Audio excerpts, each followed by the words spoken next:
So, yo, you guys falling for the Undani, or whatever his name is.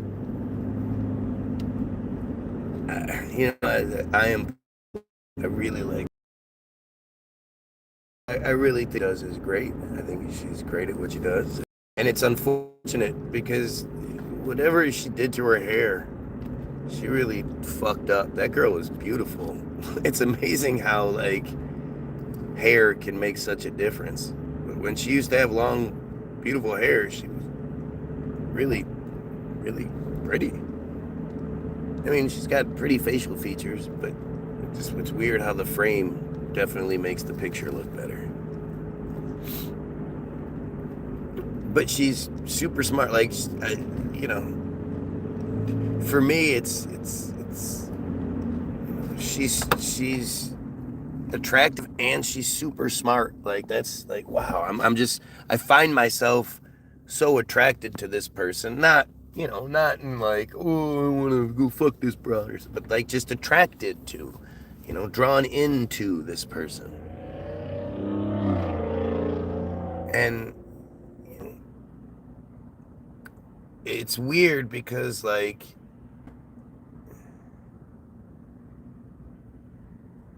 she's totally all for Mundani, whatever, what is it, Mundani?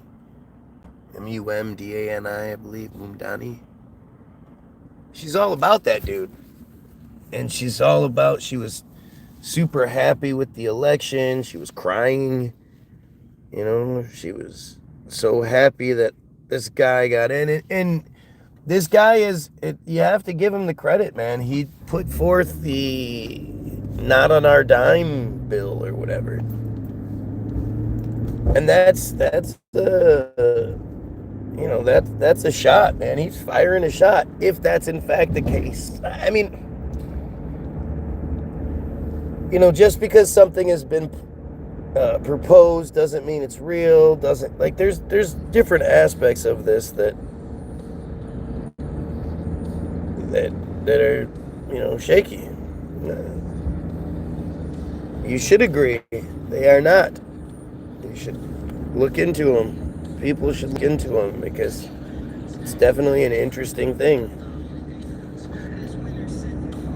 I was wondering, why has Rob Zombie been such a feature for such a long time? Like, his music's stupid. That song, Dragula, dig through the ditches and burn through the witches and slammed in the back of my Dragula. What the fuck does that even mean? That's dumb. That's fucking dumb. Dig through the ditches and burn through the witches and slammed in the back of my Dragula, his car.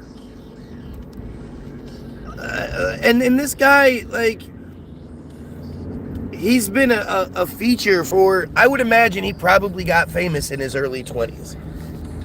That's how long he's been around, and I just, I don't get it. What's the appeal of that fucking weirdo? Every fucking song sounds the exact same. You are correct. And yes, his movies are shit too. I don't know. I just, Jason movies were cool when I was a kid. Nowadays, as an adult, I just, scary movies and action movies, just movies in general are so dumb to me. But I definitely don't need to extra grossed out, oh look, his head got pulled apart by the two machines, and it's just weird. And to think that that's sort of that perception, that preference is fostered by the system so prominently. They're always pushing shit like that. By the way, is that a Gucci jacket? Wouldn't that be sweet if it was? It's not. It's actually a lady's jacket. My cousin-in-law, my cousin-in-law was out at like a garage sale or some shit, and he called my wife and he's like, "Hey, I found this really ugly jacket that I think Guy will love," and he showed it to her, and she was like, "No, you gotta buy that." So it was like $5 or some shit, but yeah, no, it's definitely not Gucci, and look, the zipper is on the left-hand side, so I assume it's a lady's jacket because of the zipper thing. But what do I give a fuck? It's a lady's jacket. Oh, then I can't wear it. You know what else? I do want to share something I figured out, and I think this is like pretty genius, actually. I never heard anybody say this before, but you guys ever, like a lot of times when I go to bed, my nose will be plugged up. And, you know, it's hard to sleep with your nose all plugged up, and you snore because your mouth is open. And so you can blow your nose all you want. A lot of times it'll still stay plugged. I figured it out. All you have to do when your nose is plugged up is flare your nostrils and just keep them flared and breathe. Breathe through your nose. Within about 30 seconds or so, everything will break up and it'll just clear right up. Every time. I'm fucking shocked that this works. Hey, look, we have an admitted pedophile on here. So you're a pedophile, huh? OKO? You're a pedophile? You like fucking with kids? I mean, I can only assume you're a pedophile if you're a Trump supporter. Look at how crazy this looks. It's like all the trees have gone rusted. It's not even like it's pretty. It's just kind of rusted and it's weird. Let's talk about Trump. The pedo? Yeah, let's do that. Because that's what I'm talking about. I assume that if you can support a pedo, the only way I can imagine anybody supports a pedo is if they are a pedo.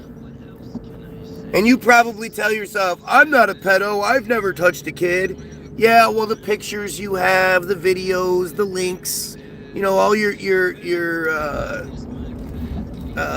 I don't even know the discourse links and all that shit, your mega links. Yeah, that means you're a pedo. You're definitely Mossad bro. Yeah, that makes sense. Because, you know, Mossad is out there telling people to hate friarism, to unite against the friars, for the Goyim to unite. Yep, you know the Mossad agents. And it's Y-O-U-R, right? You're definitely a Mossad. Y-O-U-R. You don't even know the right your to use. Gotcha. Paid in shekels or crypto. Yep. Well, clearly I'm balling. Clearly I'm rich in my not Gucci jacket and my shit car with almost 200,000 miles on it. And yep, that's it. That's me. I reckon you single-handedly did 9/11. Well, I would imagine because you revere me so much and you fear me so much, you think I'm very powerful. I get it. You know, it's cool that you can acknowledge when there's somebody better than you in front of you. A lot of people have a hard time with that. You know, a lot of people feel insecure and whatnot when somebody better than them is around. But you clearly just acknowledge, hey, you're better than, you're awesome. You can do amazing things. So I get it. I appreciate it. You know, this is how this works, man. This is how this works. You know, these Israeli pricks. Of course you are. I was just gonna say. There you go. You're chosen. These Israeli pricks say the dumbest things. Like, this is how stupid they are. And it's not just me. Seriously. Go look up anyone you can find that actually talks to Palestine or talks to Israelis. There are lots of people that'll have Israelis on the, do like a FaceTime interview with Israelis. And 100% of the time, they are just awful. They're never intelligent. They're never insightful. They never say anything that actually matters. But boy, are they fucking ugly, disgusting, mean, horrible human beings. And it's it comes from the inbreeding. It comes from the inbreeding and the ritualistic sexual abuse that is everywhere in Israel, in the community, in their community. That's why they don't speak out against it. If they spoke against it, then you could say, well, it's not all of them, it's all of them. And what you're seeing now is them propping up people like Ian Carroll, Nick Fuentes, Alex Jones, all these truthers who stopped giving a shit about the truth when it comes to their thing, when it comes to their Christianity, whatever. Jews are the best people. Sure. There's absolutely a correlation with Matitza Bapé more than anything. Leah Bia! Good morning. But look at the OKO. They just can't say anything. They spend their THERE adolescent years reading, not master biff. Yeah, sure they don't. No, they spend their adolescent years getting raped. And then doing the raping themselves, being forced into the raping them. I don't even know how much force they have to do. I assume it's probably pretty willing, knowing who they are as people. But it's well documented. And the real eye-opener is the fact that no other outlets picked up the story. When Israel Hayom, which is Israel's #1 free weekly propaganda newspaper, like official though, a Sheldon Adelson paper, when they document the shit, that's pretty outlandish. Like I don't understand the purpose of it. Maybe the topic is always the same. Maybe it's as the brag. We know how much they love to brag about what they do. So maybe that's just what it is. I don't know, man. It's the strange. Like I can't believe they were dumb enough to put that article out. Because that article, The Bottom of Darkness, I almost died at that store. The Bottom of Darkness article, who should leave the country. Yeah, that makes sense. Why? I know you're flying the pedo flag, but I'm interested in the dumbassery. We'll see how long it lasts. But why should people in the United States leave the country if they don't support another country? A murderous, raping, disgusting, violent, horrendous, what are you talking about? It's funny how there's so many people that are stupid. Like, you're stupid and you want to be heard. So you say dumb shit because you're like, look how stupid I am. I want to be heard. Right? But you don't actually have any sort of like truth or gumption behind what you're saying. You're just dumb. I think they need this. October 7th was a false flag. Completely and totally done by Israel. There's nothing. Israel is all over that. That's bullshit. I'm so glad Zionists are getting exposed this year. Yeah, but see, the issue being, and this is another one of those Ian Carroll things. You're looking like fine wine. I'm distracted. I'm trying to learn. The whole Zion. That's why Ian Carroll does it all the time. Ian Carroll tells you to focus on Zionism. Ian Carroll tells you to you can't blame the friar cult. It's as a whole. Focus on Zionism. Zionism is the bad thing. And Zionism is nothing. Zionism is the cover. Zionism is just bullshit. It's the bad guy. It's the boogeyman. It's the thing that they gave us to hate so that we don't, focus our hate where it should go. Including the Hannibal directive, you mean? The Israelis are protesting for a formal commission to be investigated. Oh, I'm sure they are. Yeah, all those Israelis protesting the government, right? Leave the country. That means the country wasn't yours to begin with. Ask the real American forced on the reservations. Yeah, I mean, if you even believe that, I don't know how much of that narrative I even believe anymore. The cowboys and Indians narrative, the Native Americans narrative. It doesn't hold up to scrutiny, man. Too many things that don't make any sense. And the truth is in the architecture. The truth is in the narrative that they let slip through, and you're supposed to believe that nobody, nothing people were capable of creating, incredible architecture, castles and shit that look just like the same castles made in Europe when we didn't have any contact with each other. Like, it's all just bullshit. Boy, that person ran the fuck out of that red light. Who do you think is a native to this land? Europeans? I don't think there is a native to this land. I think all of that shit is just bullshit to make us hate each other, to make us fight each other. I don't think that we're told the truth about fucking any of it, so I don't sit there and be distracted by it. The whole racism narrative is one that they use. They foster the feelings, because it's obvious when you look at children, man. Just look at children. Children are not racist.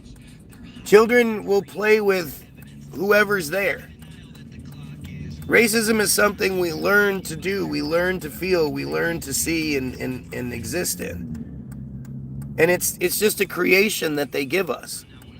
They want us to be like, your grandparents had sex. Your parents had sex. Who gives a fuck? The things I'm going to be proud of are the things that I accomplish, not the things that just happen to exist. I'm so proud I have 2 feet.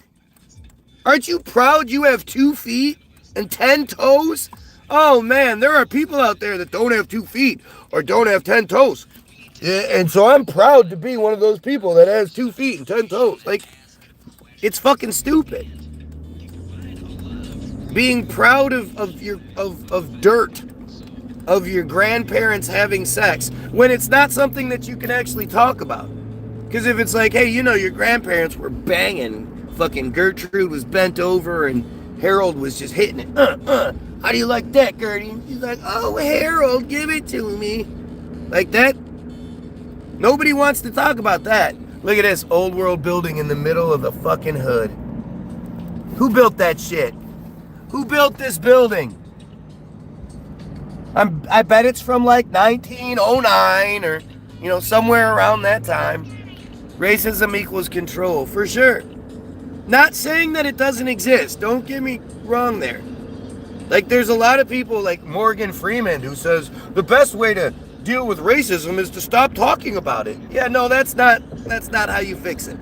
You don't fix hey, that house is on fire. Don't worry, it won't be eventually. It'll put itself out. No, you deal with the problem. You're a dead man walking. I know about the past. Ooh, I'm a dead man walking. Ooh, is that a threat? Am I getting threatened? Ooh. You don't know about the past. You know what you think you know. You know what you want to know. People believe what they want to.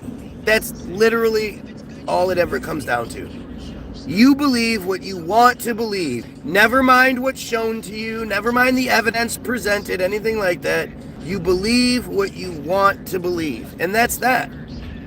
What you think of Atlantis. Cool waste of time. Until the Goyim unite and overthrow the friars that control the narrative, we'll never know anything about Atlantis other than what they want us to. So, I don't waste time on Atlantis. Ooh, you know about 2004? Ooh, what happened in 2004? Ooh, 21 years ago. What happened in 2004? Ooh, doggy, what am I scared of now? Have you seen The Greatest Story Never Told? Isn't that Hollywoodism? So racism comes from the 300 people on Earth. So racism comes from the 300 people on Earth. Yeah. Yeah, that makes sense. You believe the theory that forests are real and the giant trees from the past were cut down? Again, I can't know the truth about that. I do think the trees are something we should actually focus on, but not, I think more so the fact that all of the trees that exist are roughly the same age. Like all the oldest trees. So most of the trees are roughly 200-300 years old, 200 years old, 300 years old. Where are all the 1,000-year-old trees? What happened? Why does it seem like most of the trees came from right after what would be the reset? Not many billionaires. There's lots of billionaires. I'm not talking about you. Yeah, just be stupid. I don't understand what you're even talking about, dude. There's 18 in the U.S., might be less. I don't think so. I know they make up like 40% of, what was it? I think they make up, it's a large percentage of them are the billionaires. I want to say 40, but I think that's low. Where'd Leah Bia go?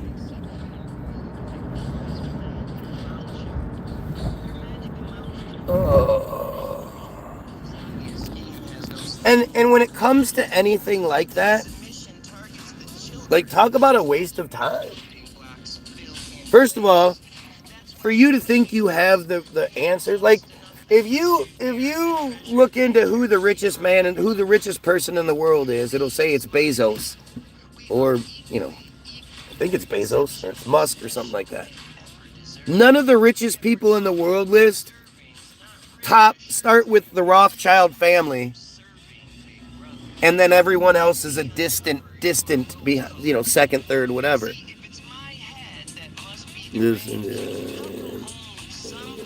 Yeah, you definitely did, but whatever, cool.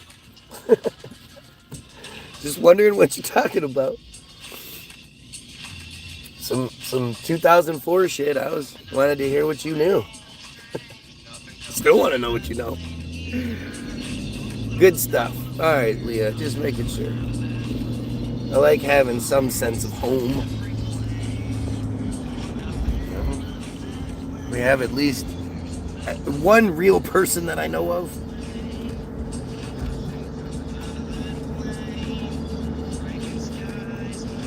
I don't even know what the fuck you're talking about. Like, this is why you get ignored. I'm getting ready to hit Venezuela. I seen troops heading to Panama. Russia gave them airship missiles. I mean, because of COVID, people forget where the world was, why they gave us COVID, right? The COVID narrative was like a reset, so to speak. It was a protocol. It was a thing that they did, knowing that I can go to that t-shirt store. I wonder if they'll actually make my shirts for me, because I want to make some fuck Israel shirts. Oh shit, what was I talking about? Oh yeah, the people forget that prior to COVID, man, we were ready to revolt.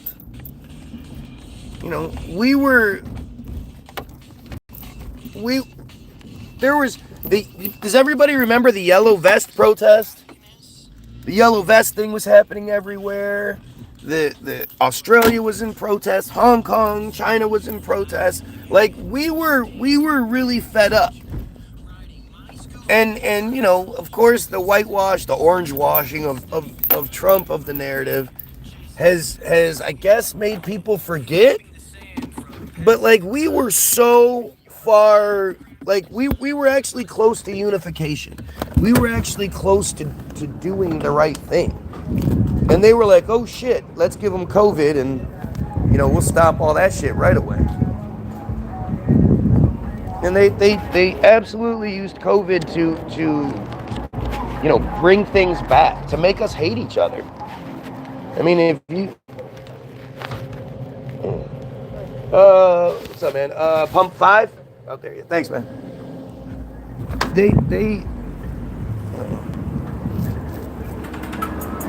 It's the hate is, if you look at how we treat each other since COVID, I mean, you still see people walking around with fucking masks on, especially in the black community. It's terrifying how they've gotten black people to hate each other, hate everyone else. We're scared of each other, like we don't want to touch each other. We don't like it's terrible. It's fucking terrible.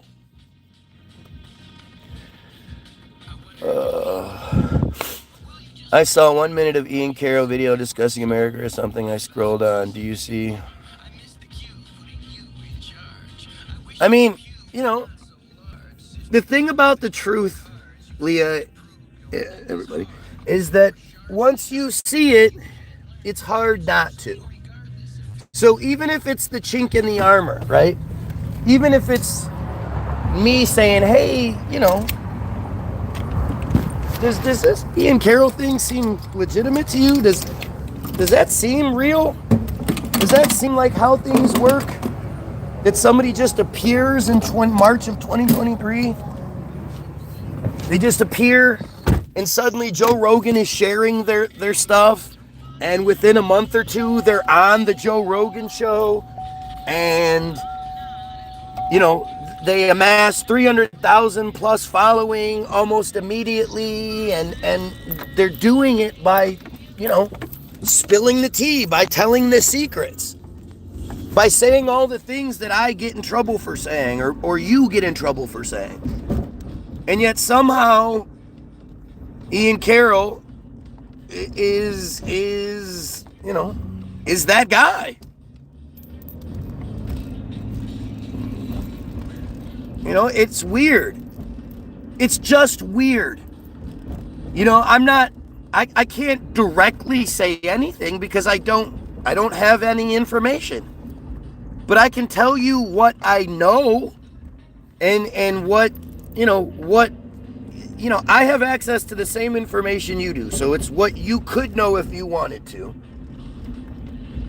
But it's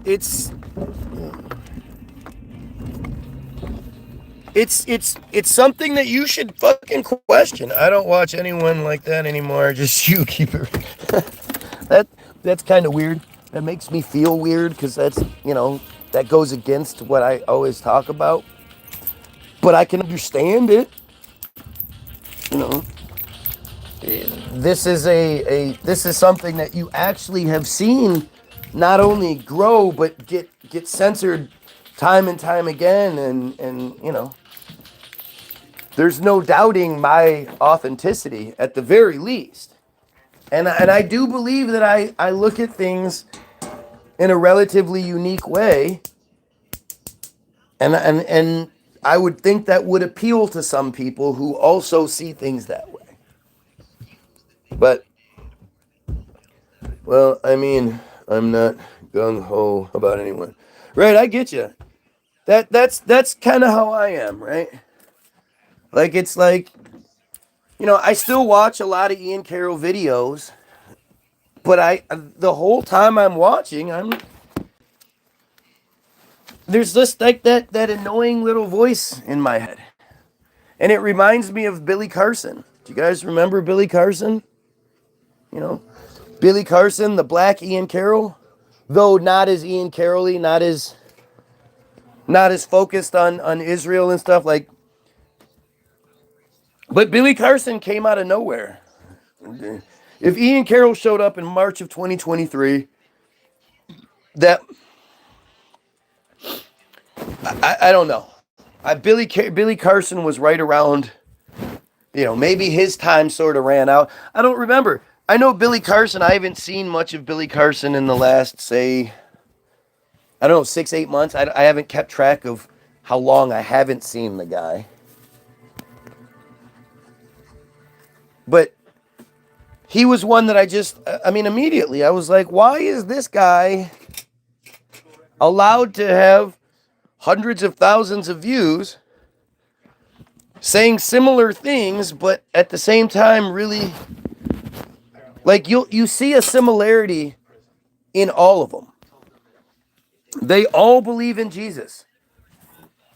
They all are Christians. Every single popular truther is a Christian. Dan Blazarian, Nick Fuentes, or Catholic. Christians, Catholics are the same shit.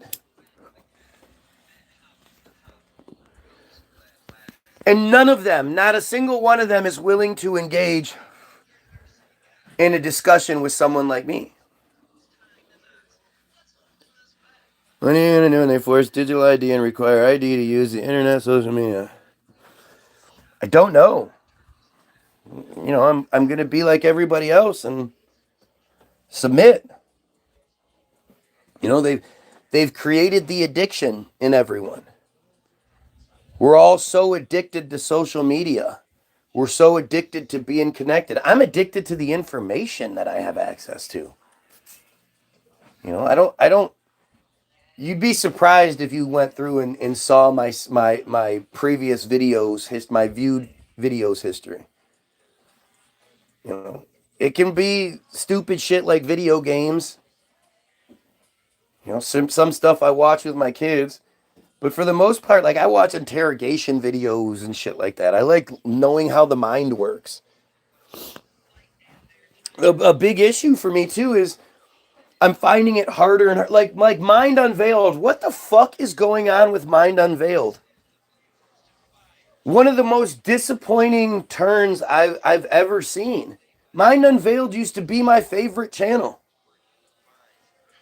These guys were putting out these incredibly long, I love long videos that are informative. I hate when the video's over and I'm like, oh, but I want more. They put out a Tennessee deep dive video like two videos back or whatever. And that was the first deep dive they had done in a long time, because otherwise they're making these videos about fucking movies and shit. What the fuck are you doing? The Zionists want to colonize the internet. Good luck.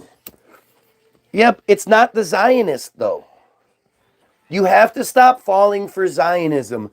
Zionism is a boogeyman. It's a nothing. You can't be a truther and a Christian at the same time. It's the truth. That's like the number one truth that seems to be escaping the narrative. Every single one of these truthers that is allowed to get to a pedestal, they talk about Jesus and God, and they're proud of it. Humans are bags of mostly water, but at some point you can still plasma size water. What's your combustion threshold?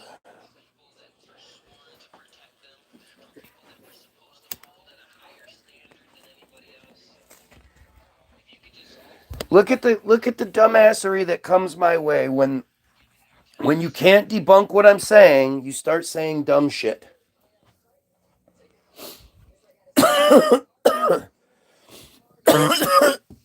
It's like my wife sent me the video or the clip of something yesterday talking about Trump giving pardons to Rudy Giuliani and all these other people. And I know I'm not saying it to her, but it's like, how many times do you have to see the same fucking narrative before you realize it's bullshit? Did anybody think Rudy Giuliani was going to get any sort of trouble? Like, did you really think that was going to happen? Did you not see what they did with COVID? How they used COVID to get all of their buddies out of prison? Because for some reason all the friars in prison for helping up, the Trump crimes and all that shit. All of those guys, well, COVID's really dangerous, so we got to get them out of prison. All the rest of you goyim, you can be in prison. That's fine. But the Cohens of the world and they all had to get out. And then when COVID was over, they weren't put back in.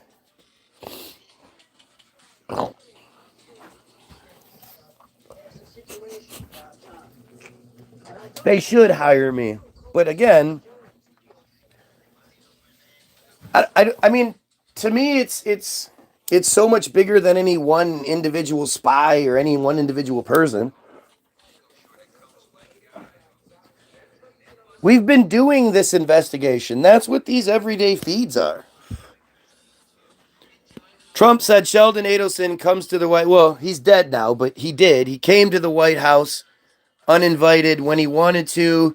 They literally do whatever they want. Yeah, Miriam Adelson with the $60 billion in the bank. Do you understand? She could say $60 billion. How can I ever spend $60 billion? I'm still going to be greedy, and I'm going to keep half. The other half, I'm going to distribute to everybody that makes less than $100,000 a year. Do you know how like overnight our economy would be better? Everything would be better, and she would still be one of the richer people in the world. Very surprised New York City didn't choose Cuomo. People here remember what fuckery he did. He's a fucking rapist. America is a great country. What's your problem? Oh, is it? Is America such a great country? Okay. I don't fall for the America bullshit. Sorry. I don't believe that if a child is born, if a child's parents happen to have sex in Iran or Palestine or, whatever, that they deserve less rights than children whose parents had sex here. Sorry. Sorry.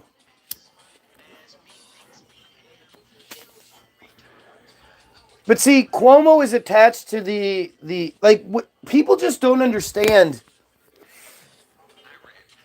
All of the conspiracy theories regarding them are true. It's almost like it's so outlandish that they just make it so obvious that people go, "Oh, come on. Yeah, that it can't be that obvious. It can't be that way." That's what that's the hope. It's I highly suggest everybody look into the Secure Community Network. Like, do you think it's fair that they have their own police force?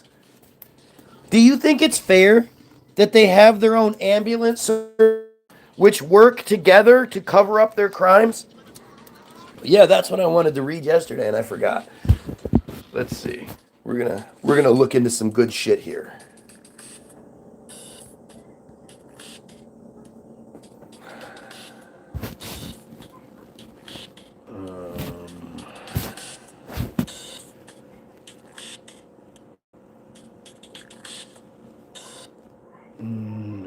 Kills children.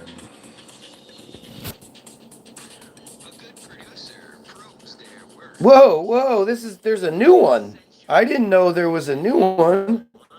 Mom accused of killing her 3 kids moves to seek trial. This is a different one. What is going on here?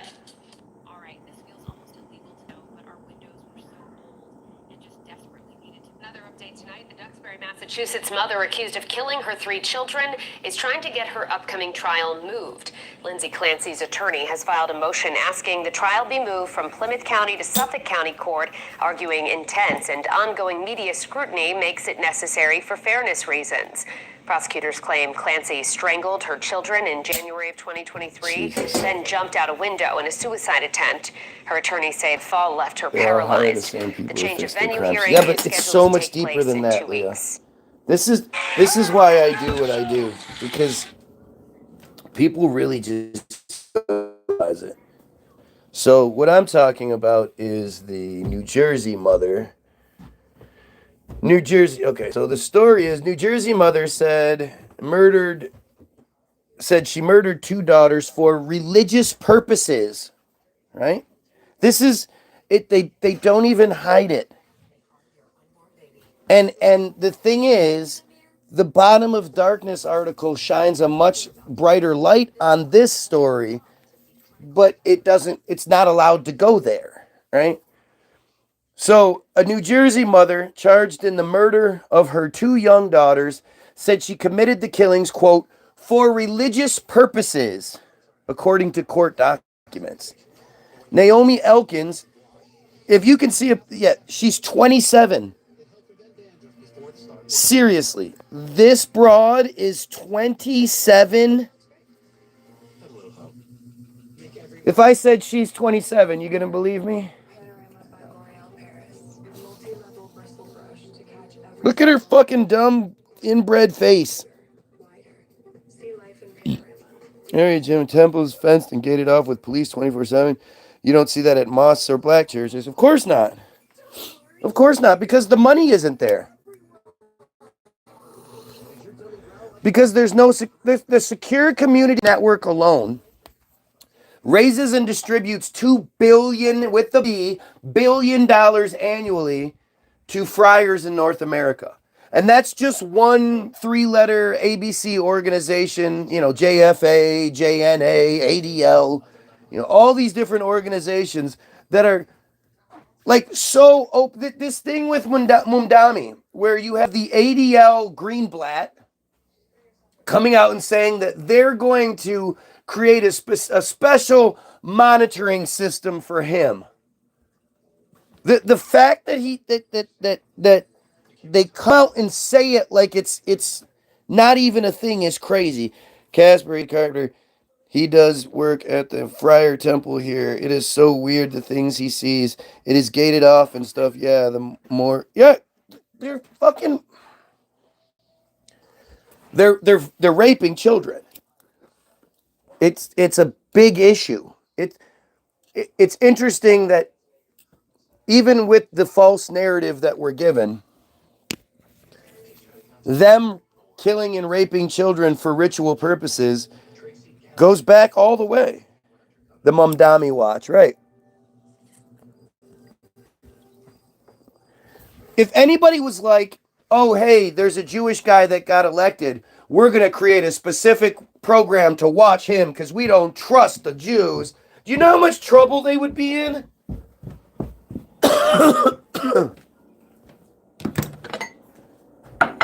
They're just so brazen and they just don't give a fuck.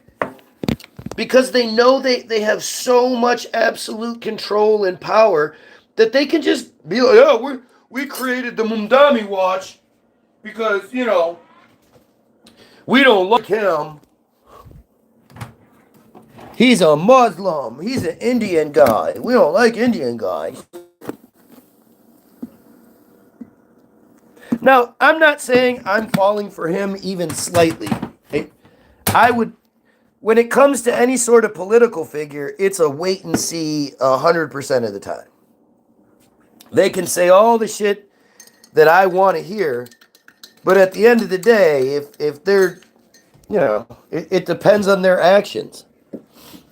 And so far, at least from what I've glimpsed, I haven't actually looked hard enough into it, but he's passing a bill that will stop funding going to the illegal settlements in Israel.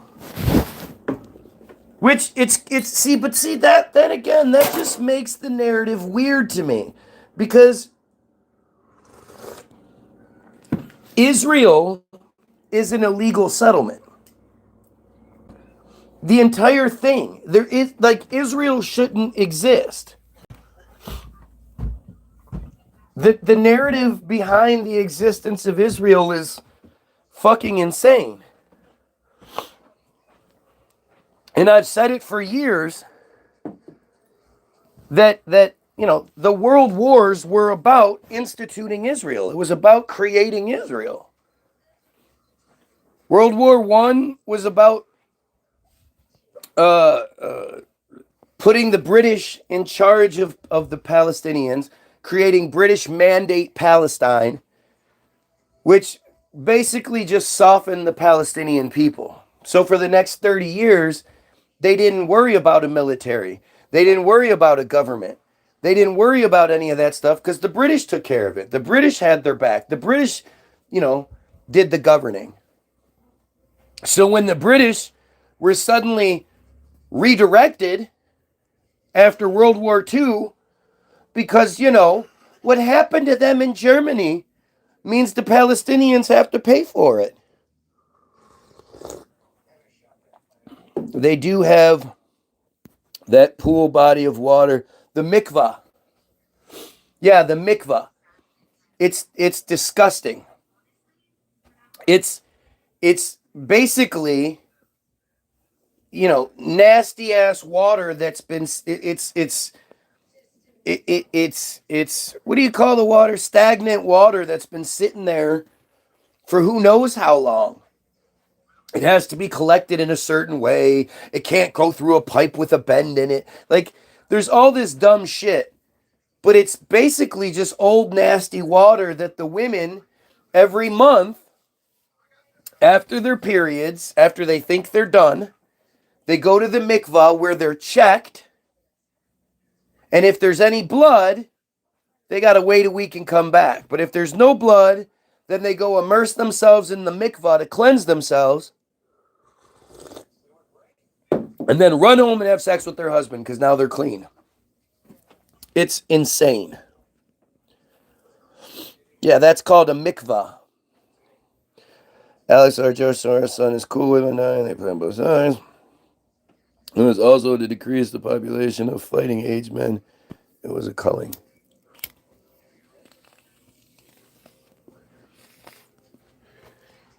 I think the part that we're not allowed to address is the reality, right? The reality is Israel could have wiped this whole fucking Palestinian situation off the map a long time ago. And they would have been completely protected in doing so and whatever. It would be an afterthought at this point if they wanted it to. This real slow, drawn out process.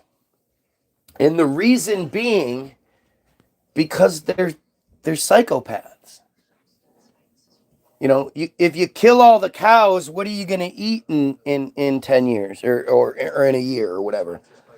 If you're hungry for a hamburger, but you kill all the cows, then you can't have hamburgers in a couple of weeks or a year. You get the analogy, right?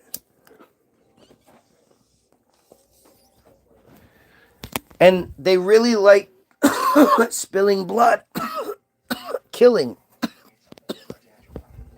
feeding us our own people, feeding us to ourselves. That guy, that rabbi admitted to all of it. But now it's said that it's, nowadays, if you look into it, it's like, oh, that was just satire.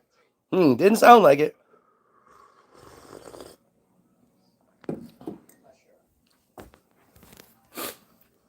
Like, we have to, you guys have to understand that it is a worst case scenario. New profile picture. You're not supposed to. I sent it to you. Back in the day, they'd all forget. Get back of hogs.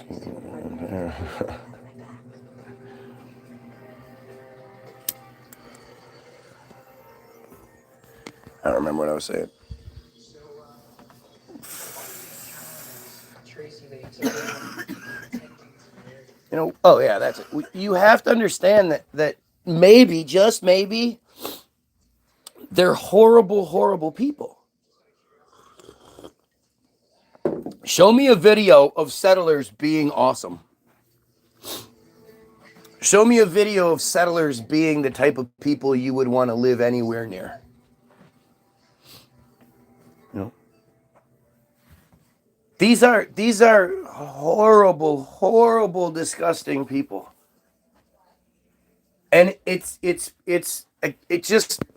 we just keep going in these circles because it all just comes, it's like a drain, right? All these things on the outside, eventually it just keeps looping down and looping, and eventually it just comes down to one specific thing, I believe. You know, and the thing is, the only way I'm not right is if we look into it. If I'm allowed to say what I feel, what I think, and then it's addressed. You could be like, no, you're wrong about that. And then I go, oh, okay, I guess I was wrong. I didn't think this way until I got the information I have. It wasn't like I just chose to think this way and I'm I'm not going to listen to anything else. I'm not one of my trolls.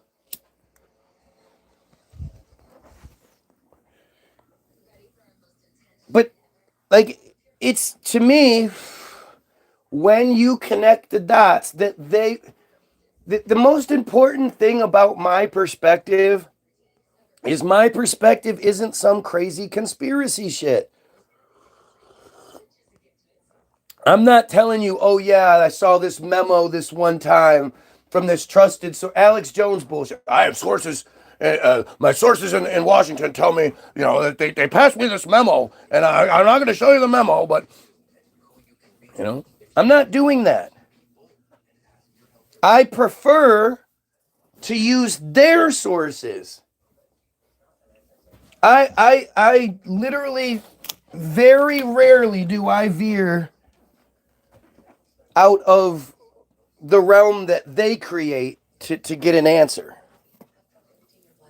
And you know, Wikipedia is the best source of information in the world.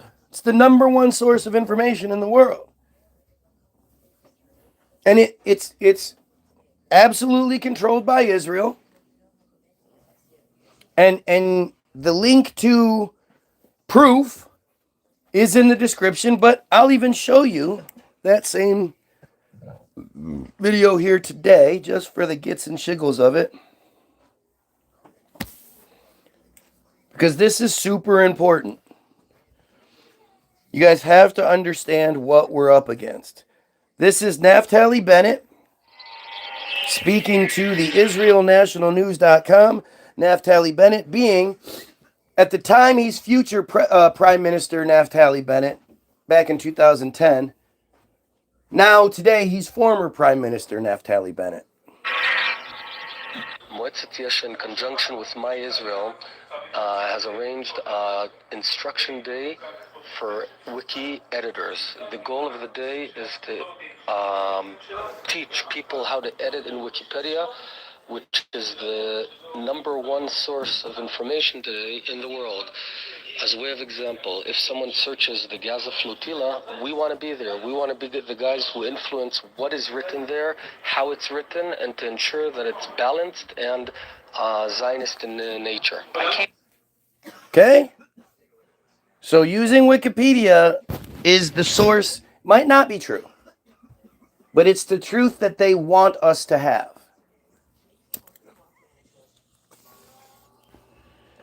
And so you're never going to find me like, oh, you got to go to thejaysarbad.com and find this article buried on page 62, written by somebody we don't know who it is.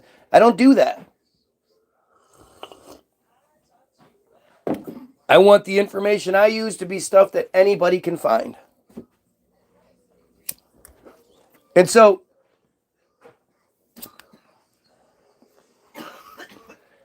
you know, it's not even about like the finest of the fine details and which CEO controls this and that and the other thing. We need to look at the biggest picture possible. And then fix, you cut the head off the monster, the tentacles die. You can cut the tentacles off one by one, but that's going to take a long time and probably won't be successful.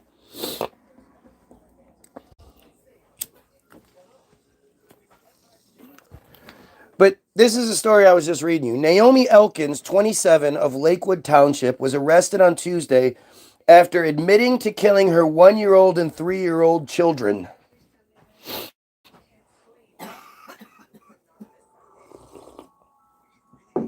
According to a criminal complaint, Elkins told investigators that she started having, quote, concerning thoughts on May 24th while her husband left for a business trip to Virginia. I wonder what kind of business trip that was. Elkins says she dropped her kids off at daycare and spent the night praying.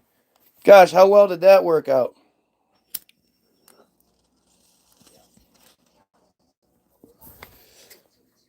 Authorities say she followed a similar routine on Tuesday by taking her children to daycare. After picking them up, she told police, quote, she believed that she needed to kill the children.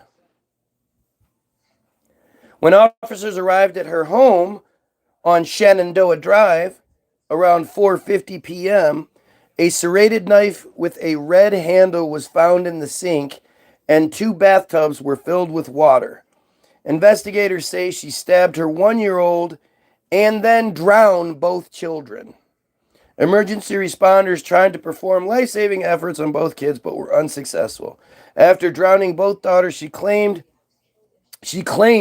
she realized she had done something wrong and called emergency responders. During an interview with police, she allegedly said that she knew that it was illegal to kill her children and that what she was doing was wrong. Neighbors, many of whom are members of the Orthodox friar community, say the family moved a few months ago. Elkins has been held in Ocean County Jail. She has a detention hearing scheduled for Monday in Ocean County Superior Court. Yeah, but this is the old Naomi Elkins.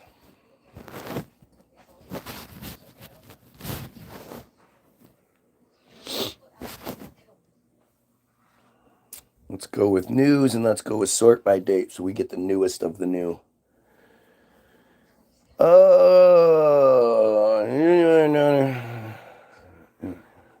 This is where it gets really fucking crazy, right?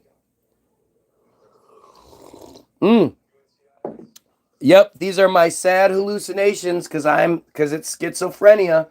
They're stupid because that's not even what schizophrenia really is. Like, there's nothing about me that would scream schizophrenia, but this is how they're all taught to deal with people like me, right? Because they know they're not smart enough to actually engage in the conversation. They know there is no defending this horrible cult bullshit. So instead, they're trying to make me crazy so that if you're watching, you go, oh, okay, he's crazy, so I guess it doesn't make any sense.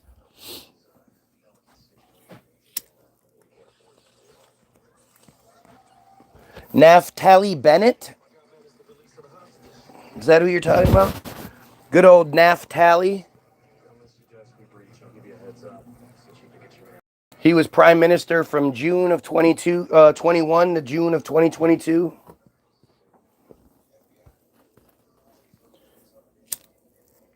She had demons, huh? Oh, she had demons. Demons! Scary demons! No. The whole story doesn't make much sense. If you look at the body cam footage, as soon as the police go into the house, the camera's blurry. And they say it's because the scene was so bad, but there wasn't like blood everywhere in the kitchen and the hallway. It wasn't like that. She only stabbed her 1-year-old, so I hate to say it, but there couldn't have been that much blood. And it was all in the bathtub. They hid the the footage because they didn't want you to see all the friar propaganda.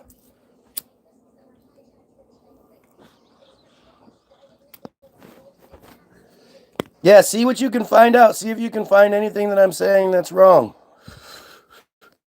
Look into them. This woman is 27 years old. She might be 28 at this point. Look at this beautiful woman. Why is she allowed to wear that thing on her head? I don't know. Why is she allowed to wear that thing on her head in court? She's in court.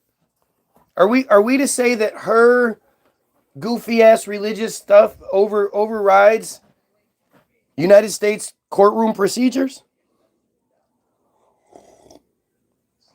And how is it like where does that distinction come in? Where are you a religious organization group? Like when are you big enough to be able to spit in the face of the court and not get in trouble for it? How big, what are the stipulations that your religious organization cult has to have to be considered, viable?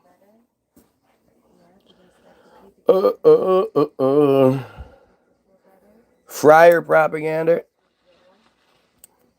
Freier. Look that up. Noah's story about this. A Lakewood mother who killed her 2 young children was found not guilty by reason of insanity last week. This verdict, however, is far from the get out of jail free card it may sound like. No, it is. Belch. Naomi Elkins, 27, was charged with murder after being accused of drowning her daughters, ages 1 and 3, in her Oceans County home last June. Bitch was rich, too. The community that they lived in was rich. And if you look at the videos, like of the police videos, the friars come out of the woodwork. There are friars everywhere. All dressed the same, all basically look the same, but they're everywhere. No. And of course, the police that finally get there are, the ambulance service. They have their own personal ambulance service. They've already been there. And they're liaisons to the police. The secure community network liaisons have already been there. Protected class, to say the least. Right? When you get a rope, what? You'll finally fix the problem and kill yourself? Get rid of one more pedo? Superior Court Judge Guy P. Ryan found that Elkins had committed the crime beyond a reasonable doubt, but he acquitted her on the criminal responsibility, agreeing that her disturbed mental state at the time prevented her from understanding what she was doing or that it was wrong. Yet immediately after she was done, she had that understanding and she wasn't crazy anymore. The way the police treated her, they cuffed her in the front. She didn't have to ride with her. How many police videos have you seen where the police tell the person, we have to cuff you behind your back? It's procedure, it's policy. You have to be cuffed behind your back when you're in the car, all that. It's 100%. The only time I don't see that happen is when the person is police themselves. Or friar, apparently. Because she was cuffed in the front, and then when she got to the police station, she was taken out of handcuffs and allowed to just walk, and do it, freely. She wasn't treated like a prisoner at all. She wasn't treated like a psychopathic mother who just killed her 2 fucking children. This is such a crazy story. An insanity acquittal, as it is known, means that a defendant won't go to prison, but they won't walk free either. Instead, they are involuntarily committed for mental health treatment, typically in a secure state institution. Let's see if it's going to actually highlight the real, part of this, though. We'll see. I won't say it yet, but we'll see if they do. In Elkin's case, Ryan ordered her to sent to a secure psychiatric hospital for 2 lifetimes, 1 for each daughter. Each term equates to 75 years under state law, the judge said, according to Ashbury Park Press. New Jersey, like roughly half of the United States, recognizes and relies on so-called Nagotin rules, standards based on an 1843 criminal case involving a Scottish woodcutter named Daniel Ngaden. Ngaten. It's M'Naghten. For rules from 1843 to be relevant today is fucking stupid. Trying to see what these rules are. The Ngaden rules are a legal standard for the insanity defense, which states that a defendant is not guilty by reason of insanity if they had a mental disease or defect at the time of the crime that prevented them from knowing the nature and quality of their actions, or that their actions were wrong.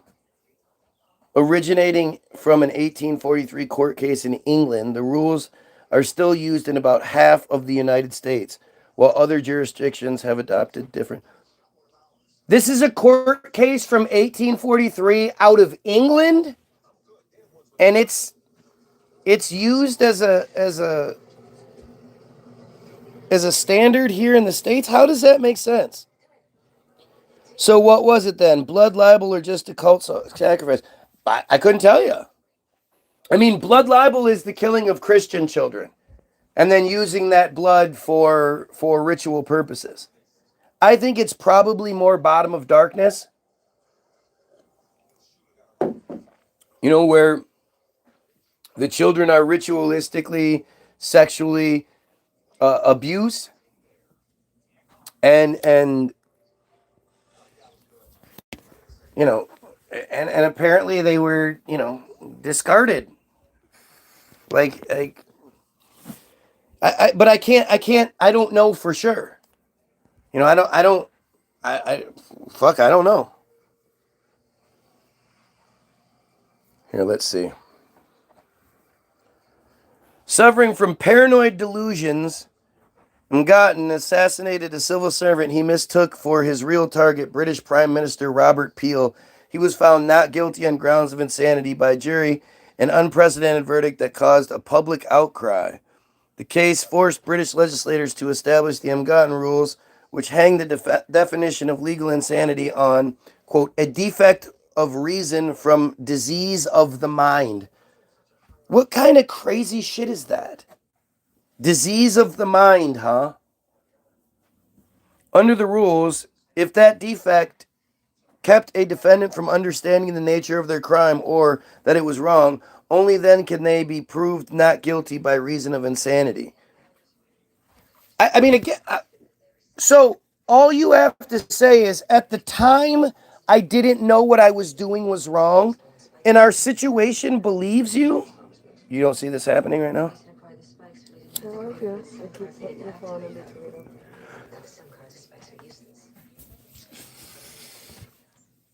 I mean, this is fucking insane. It is an uncommon defense and exceedingly difficult to prove. An influential 1991 study found that less than 1% of criminal defendants plead insanity, and that only about a quarter of those pleas result in an insanity acquittal. And so this one friar mother who happened to kill her own children, she is that quarter of the 1% that of criminals that actually get away with it. So out of all the criminals in the world, or in the country about she gets a sentence that about 0.25% of people get. Because anybody else that kills their children and goes, oh, I didn't know that, they're going to be, well, everybody's like, yeah, fuck you. We don't care. You killed your children. You're a piece of shit. But not this broad.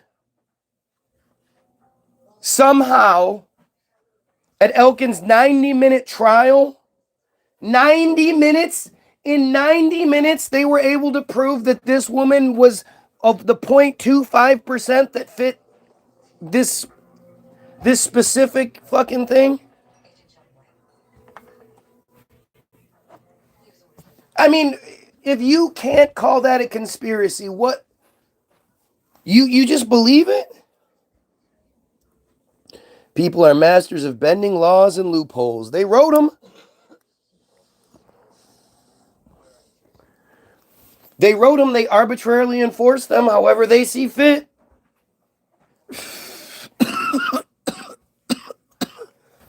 Do you guys not? Like, I don't care if you like me or not. I don't care if you agree with me or not. Do you not think it's weird that of all the people in the world that commit the crimes, the one person that gets away with this thing that only happens in about 0.25% of all criminal cases just happens to be this friar woman? You don't think that's just a little coincidental? In a 90-minute trial? I mean, in 90 minutes, they found that this woman matched that very, very specific criteria.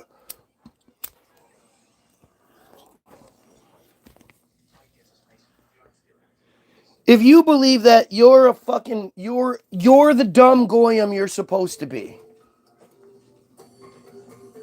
At Elkin's 90-minute trial, the only witness, psychologist Gianni Pirelli, testified that she was undoubtedly psychotic when she killed her children and did not understand that her actions were wrong.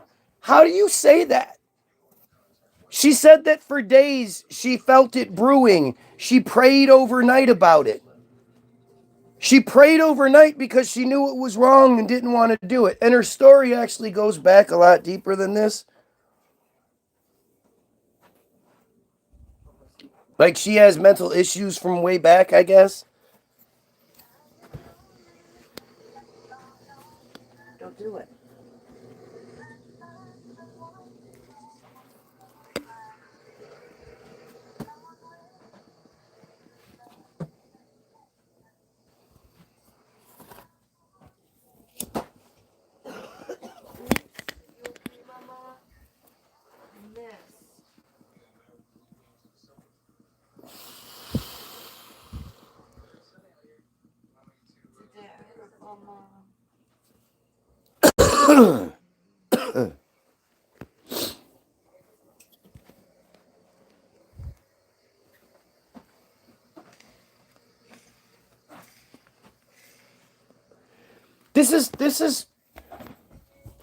This is crazy. This is one of those stories that it sounds like if I was saying, did you know that this is what happens for them and they get these special insanity pleas and they get this special treatment and blah, blah, blah, you would say I was making it up.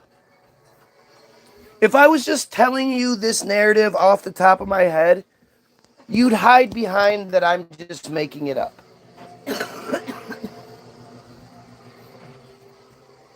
But because I'm reading, a news article, you can't.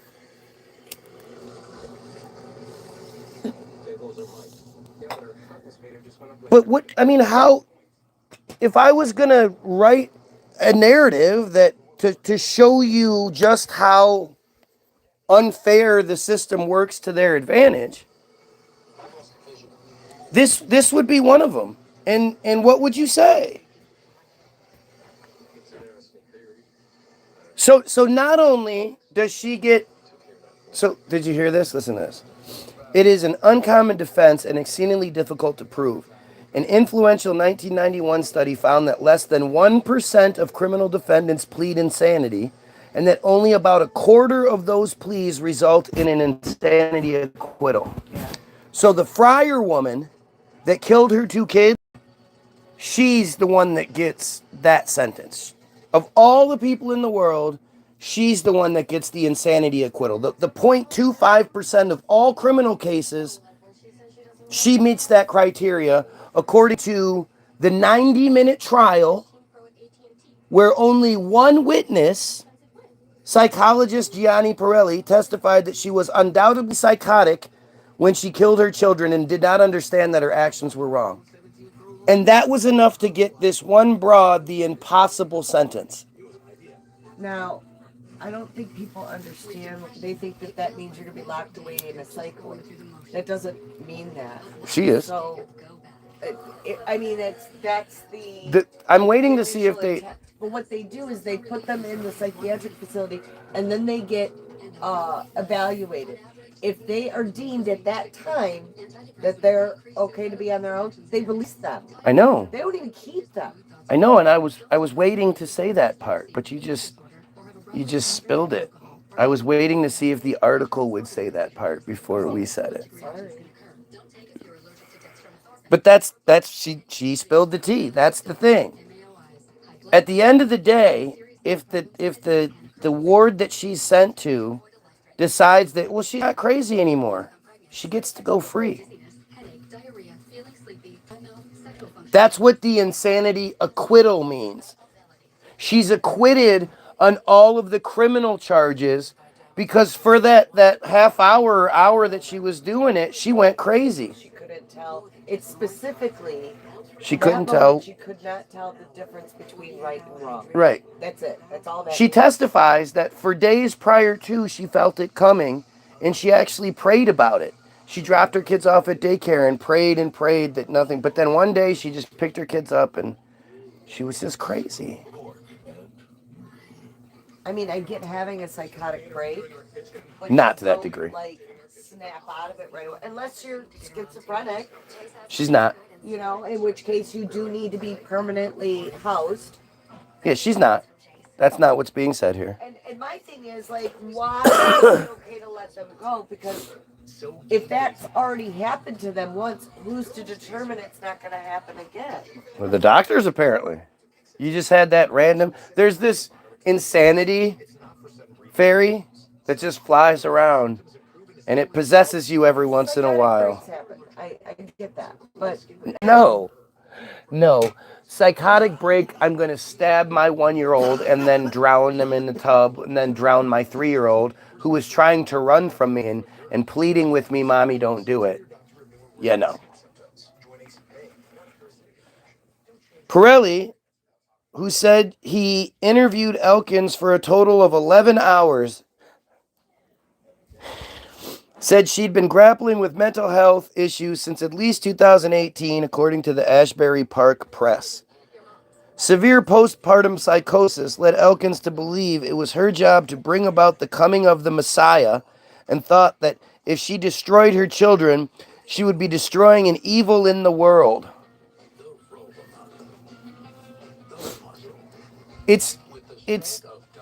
This is religious insanity. When people say, well, what's wrong with people being religious? What's wrong with it? This. So loony bin for a few years or what? If that. If she even gets the few years. She thought that destroying her children would bring about the Messiah. Elkins stabbed her younger daughter in the stomach before holding her underwater in a bathtub for several minutes, according to court records. She then drowned her older daughter in another bathroom, because, you know, their big-ass house had more than 2 bathrooms. Or more than 1 bathroom, at least 2 bathrooms. And it's a huge fucking house. It's a huge fucking house. After her arrest, Elkins told police that she had killed her children for religious reasons, according to court records.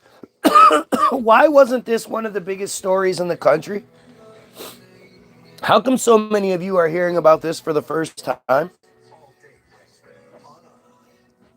Pirelli said he believed Elkins, who sat calmly through his testimony, needed, quote, intensive inpatient treatment at a secure facility, the press reported.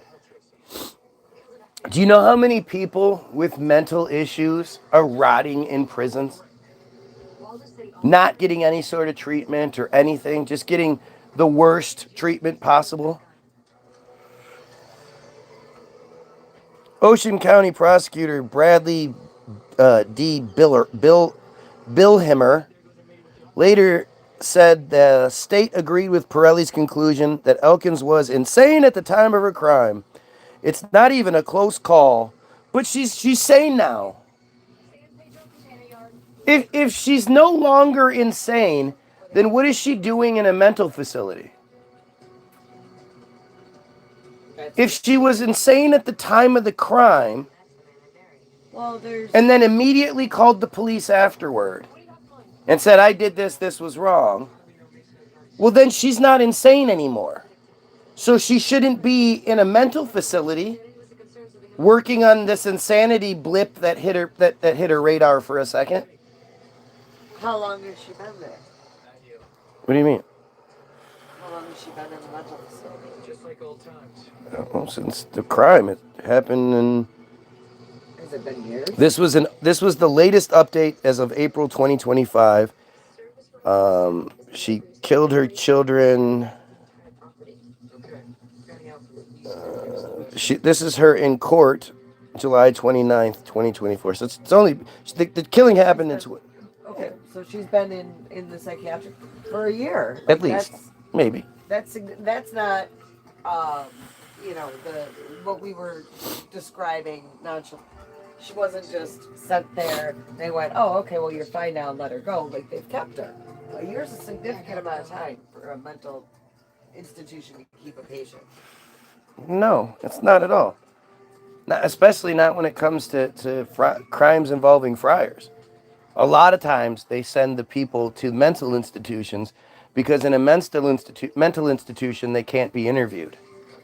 Once you go to prison, the reporters and shit have access to you. In a mental institution, Would have been killed. huh? She'd been put in prison. She would have been killed. Good, she should have been. We shouldn't keep her alive. What good does keeping this bitch alive do? She doesn't make the world a better place. Well, your right to live isn't based on whether you make the world a better place or not. Right. But It's not. But along with killing your 2 children, that's, yeah, no, you don't deserve to live. You don't get to live anymore. You don't get to kill 2 children and, oh, well, I was crazy there for a minute. Woo! That's insane. F-R-E-I-E-R. Look it up. F-R-E-I-E-R.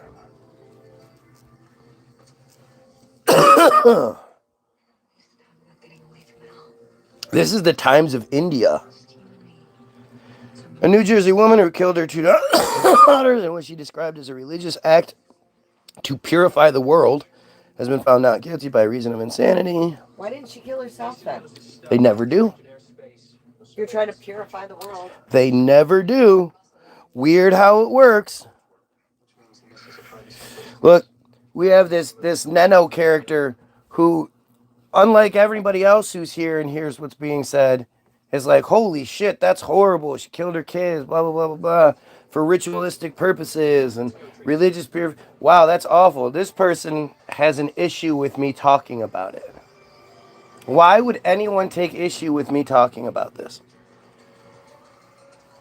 Why would anybody want me to stop talking about this other than they're a part of the cult? Elkins, 27, drowned her 2 daughters, aged 1 and 3, in the bathtub of their Lakeland home on June 25th. According to prosecutors, she had picked them up from Giggles Daycare, where she also worked, before fatally stabbing the children and then drowning. Wait a minute. She worked at the daycare? That's why would you have your kids in daycare and Well, then if you work there? There, they're going to work with you, and that's No. This is a friar woman. She doesn't work out of necessity. No, it was fun. Maybe. I don't buy these narratives. It's an ideal situation. Your kids get to be socialized, and you're making money. I mean, daycare is so your children aren't there, especially when you hate them so much you kill them. When the older child witnessed the horror and attempted to hide in a separate bathroom, Elkins followed, started a second bath, and drowned her as well. Psychologist Gianni Pirelli, who testified during the trial to fill the tub, the child is sitting there hearing the tub filling, screaming, "Mommy, mommy." She must have been crazy for that minute, huh? I mean, she had to be completely out of her mind doing that. But yes. No, she did not. But I don't think that's something. If she was out of her mind, she wouldn't be like, "I'm doing this for religious purposes." She was doing it for a set. She knew what she was doing and remembers that she was doing it for that. It wasn't like it was like, I don't know, I woke up and this had happened. Who testified during the trial said Elkins suffered from postpartum psychosis and believed she was either the Messiah or a descendant of Hitler. She thought that if she destroyed her children, she would be destroying all of the evil in the world. Because, her children were so evil. Jesus didn't kill his kids. Jesus didn't have any kids. So that makes no sense. Has something to do with money. Daycare costs more than the woman made. Yeah, that's what I'm saying. But money is no thing for them. But still. Not all friars are wealthy. These were. These absolutely were. You should see the community, the house that they live in. So like I say, if you look up the arrest video, let's see. You happy? Would you like to do another $1 million test? Quite happy. Okay, patient Y is able to.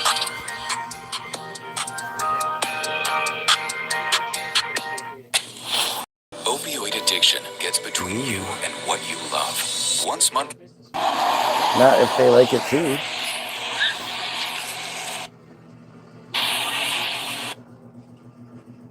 We're talking about her children on the street was jammed. Look at the house. Emergency vehicles. Is there one back there? So think about this. Look at how weird this When is. police got there, they took Elkins into custody. There was such a huge response from law enforcement. Why would there be all these police The there? street was jammed with emergency vehicles. Why would what is going on here?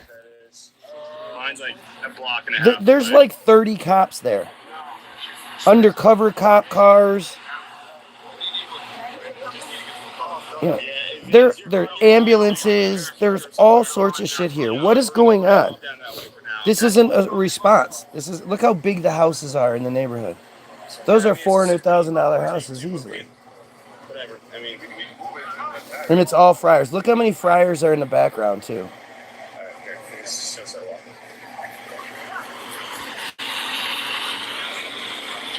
They just have her with such kid gloves. She running? No, I'm fast forwarding it. let's see if I get everything all pressed fast.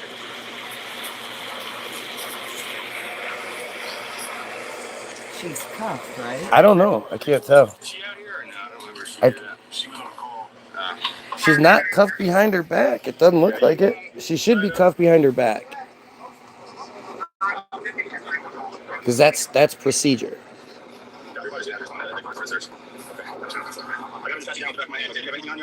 Well, yeah, maybe she is. What's that? A ring? Is it on your finger? Okay, other than that. That's it? Okay. We're going to have a female search you properly once we get to headquarters, okay? But for now, it's being placed inside of the vehicle. I just have to put speak with you, okay? Yep, she's actually cuffed behind her back for right now. I know she's not later. Turn around. There you go. And then just sit back into the. There you go. I think the first table. Yeah. All right. So let's see if we can see the secure community network. So right there, you see it background? Hot Zula, whatever. What's that say? Hot Zula. Hatzola. Hot Zula is their private ambulance service. Remember, they have they have their own ambulance service. So these ambulances, if there are goyim in distress and the ambulance is near, they don't help.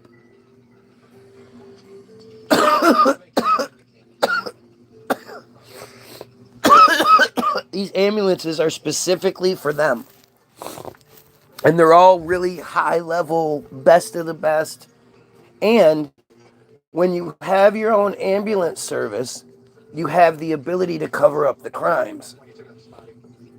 You know, these ambulance services aren't under the same restrictions and regulations and procedures that a standard ambulance is under. An obligation to report. Your phone on the floor. You said yes.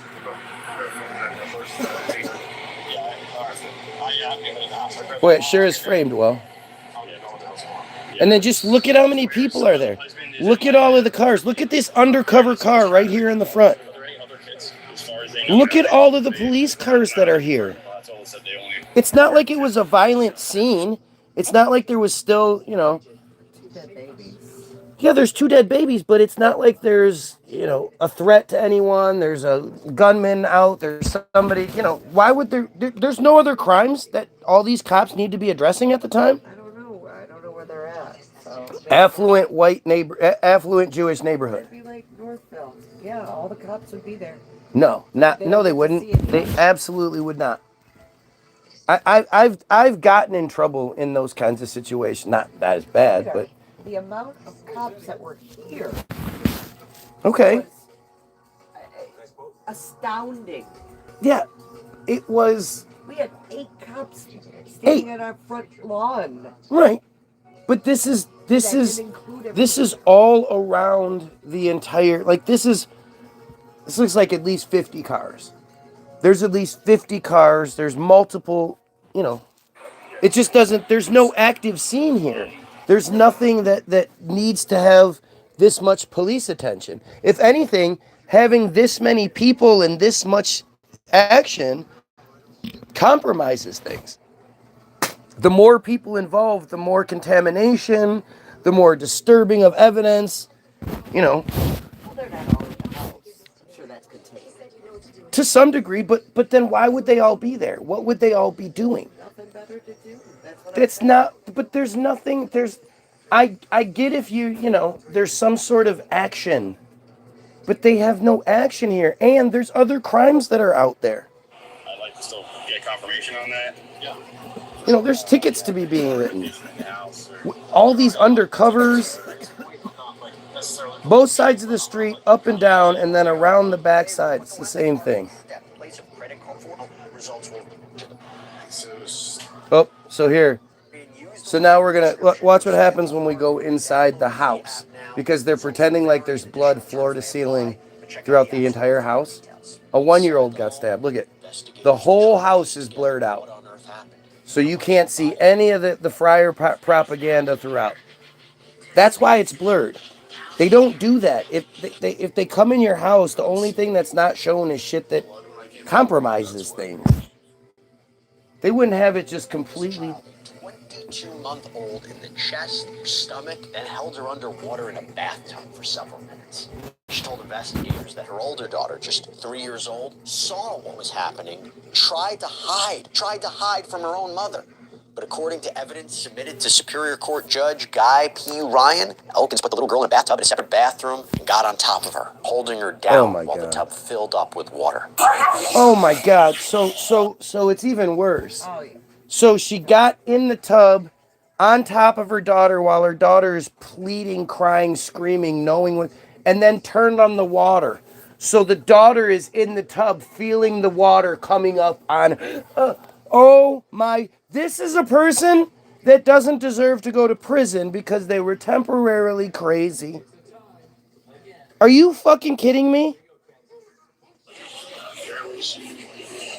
I mean, I think she's being full-fledged crazy, and they're going to keep her in their psychiatric facility. Yeah, sure, that'd be nice. Personally, I don't understand why, though. She needs to be killed. If there's a death penalty case, that's that.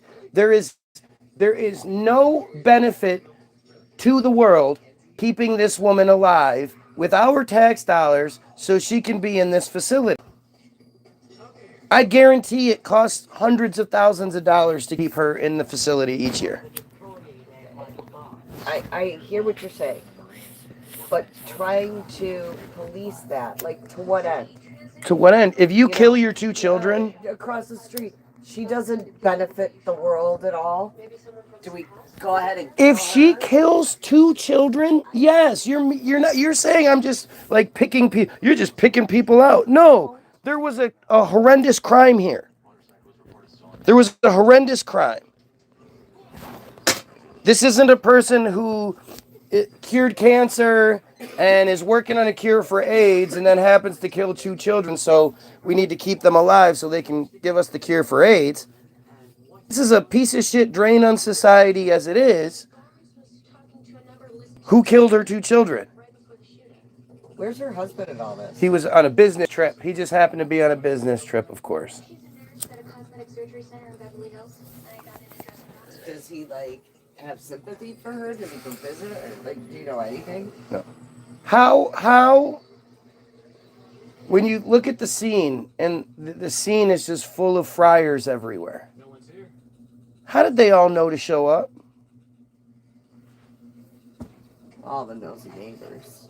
Even still, like Live in that community, they're all gonna be there. I mean, you know. No, that's secure community network shit. If you film it, you're gonna see a whole bunch of pictures. No, you won't. If something happens here, the people in the the immediate vicinity will come out. But for the most part, people don't come out. There's lots of the only time you had that happen is when there was the standoff, and that was tremendous. But of course, that's going to bring a bunch of people out. Red 19! Red 19! That's exciting. Pull the windows out of the front of the fucking. But what they did to that house was just uncalled for. Those poor owners. That Elkin's husband had left on a business trip the day before the murders. The day before, what a surprise. Elkins described her in the reports as cooperative but emotionless. She seems dazed, and at times officers have to. She seems dazed, and at times officers have to repeat themselves before she grasps what they're asking her to do. Sure. She looks fine. She looks like an emotionless bitch, but she looks fine. The fact that they're treating her so well is just disgusting to me. She should be thrown up against shit and treated like the fucking horrible prisoner she is. Because like they treat everybody else. Take one hand out and cuff you to the bench when she's done. Older daughter just bullshit. No. Tried to hide from her own mother. But according to evidence, she's not nuts. She's not nuts in that this is a fucking evil, awful person. Why can't we just say that? She killed her two children. She's a piece of shit. She sat on her kid while the bathtub filled up. Come on. That's not a psychotic break. That's deliberate as fuck. You have to be deliberate and planning. Like, that takes planning.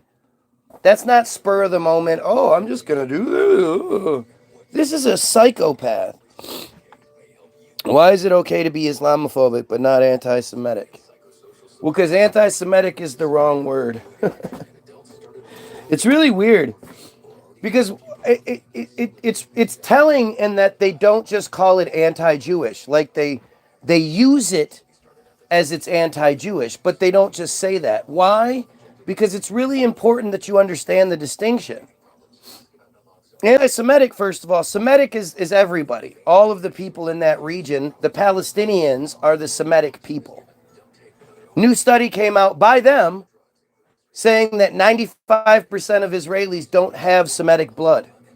They're all from Europe, United States, Russia, Kiev, Ukraine, but they're not Semitic people.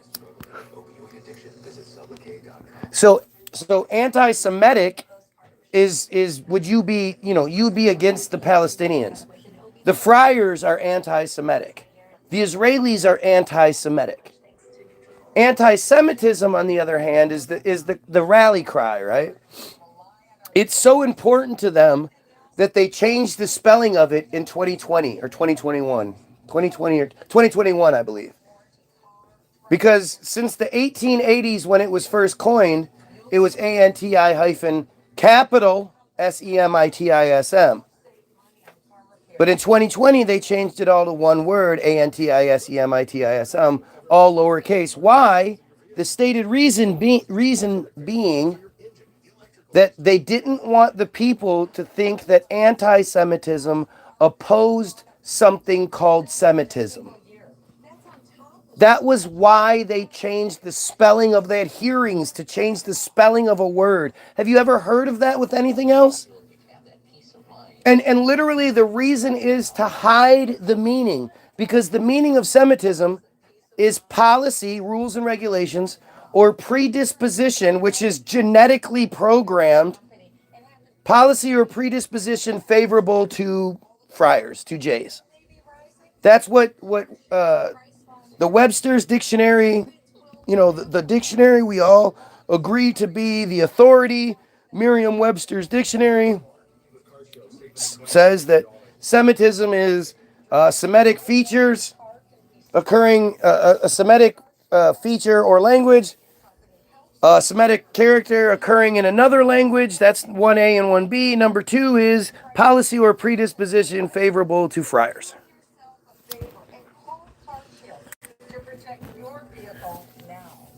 So they don't say anti-Jewish because they don't care if you believe in their shit. They actually prefer it that you don't. They don't encourage you to join their flock. They encourage you to be a Christian. Why? Because Christians believe that they are second class in their own belief structure. You have to. If you're going to be a Christian, then you have to believe that they are God's chosen people. Not you, they are. And so when they say anti-Semitism, that means you oppose policy and predisposition favorable to them. And it's actually true. Anything that they label anti-Semitism is true. It is. If it goes against what they want it to be, if it goes against the narrative that they're pushing, if it goes against policy and predisposition favorable to them, then it's anti-Semitism, and it's something to be proud of. It's policy and predisposition favorable to you is supremacy. It's just a nice way of saying supremacy. The rules, regulations, and genetic programming is favorable to you. That's insanity. Nobody should agree to that. Nobody, unless you're them, should agree to that. If I was them, I'd be like, fuck yeah, I believe that, I want to have all this policy and predisposition favorable to me.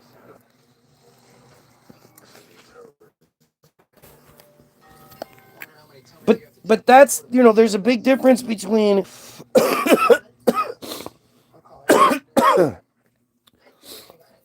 Islamophobia, which is oftentimes based in myth, based in misconception, based in bullshit, based in stupidity, whereas anti-Semitism is simply stuff that doesn't go the way they want. But I get what you're saying. Why is it okay in our society? Because Hollywoodism. Hollywoodism is the... She didn't run 2 baths. The first bath was filled, I believe. The second bath, she sat on her kid while the tub was filling up. Like it's the worst case scenario. The kid has to feel the water slowly creeping up on them. That's why DNA tests are banned. They are Europeans. They're Ukrainians. A lot of them are Ukrainians. That's why we care about Ukraine so much. Ukraine should be just another one of those countries that's in some turmoil, and we're like, it sucks to be you. Yet for some reason, we're all supposed to care about Ukraine like it's Florida. Yet nobody's talking about the Philippines, where this is happening right now. The Philippines that are just flooded to bejesus. Nobody's being like, well, we should just give them billions of dollars. I mean, I get Jamaica needs the help for sure, but like the Philippines is fucked.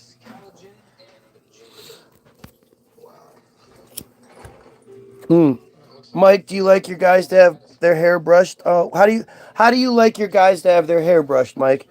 How do you prefer your dude's hair to be brushed? Do you like them to have a nice part, or do you like it when they brush their hair back? How do you like guys to brush their hair, Mike? When you really like a dude, and instead of focusing on just their looks, you actually listen to what they're talking about and can address it. How do you prefer your dudes to look? Come on, Mike, elaborate a little bit. Let us know what you prefer. Do you like your guys to be tall? You like tall guys? Yeah, we get it. You're LGBTQ. Gotcha. Yeah. You shouldn't come on YouTube without brushing your damn hair. Is that what you think? Like, again, you think guys should brush their hair? Again, how do you like hair brushed? Do you like it straight back? What do you like? How do you like your dudes to look? I assume you like them to be a lot lighter skinned than me. Right? You like them big and muscly? Is that how you like your job? Or is that how you like your dudes? You like them muscly, or you like one of those guys that likes bears? You know, you like them big and cuddly. How do you like your dudes, man?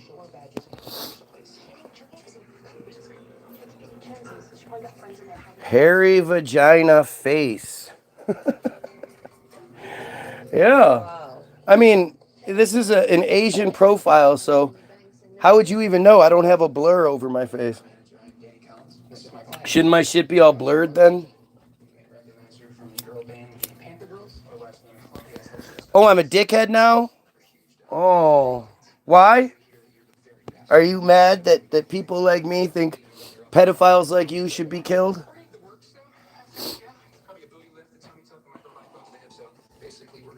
Mike, now Mike's begging for the Asian chick to please help me. Please, this guy's outing me. He's outing me. I don't like when people know my secret. Please help me. Look how stupid these people are. They don't even realize what they say. Mike, why are you so shy, man? Nobody's going to judge you here. You just be who you are, buddy, and maybe you won't be such a... I mean, you're always going to have that tiny prick, so you just have to get over that. But if you just be who you are, like, I think in the gay community, there's, like, you don't necessarily have to have a big dick. There are guys that don't like it real big, so what am I telling you for? You know. Come on, dude.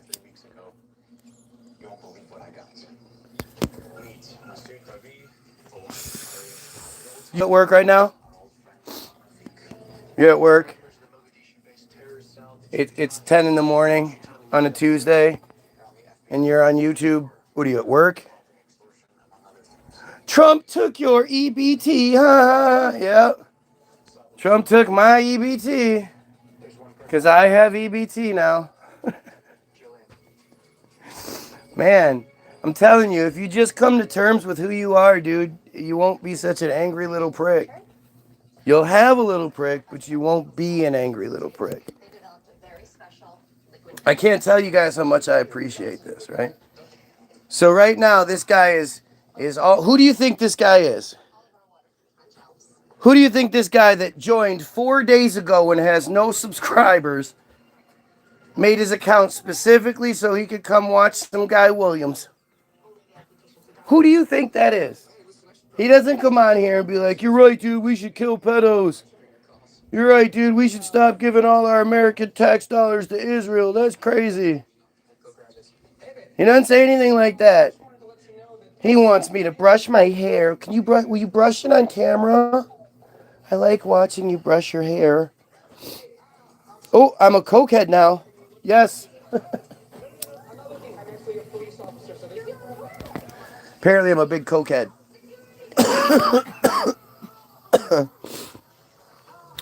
Poor hygiene. Take a shower once in your lifetime and brush your teeth. Yeah, maybe that's what I should do. I should take a shower. I haven't thought about that. Or brush my teeth. Yep. Let's just say I didn't shower and I didn't brush my teeth and I was a cokehead, hairy vagina face. Let's just say I was. Would that be more important than us joining together to eliminate the pedophile problem? Would that be more important than stopping the genocide that's taking place right now?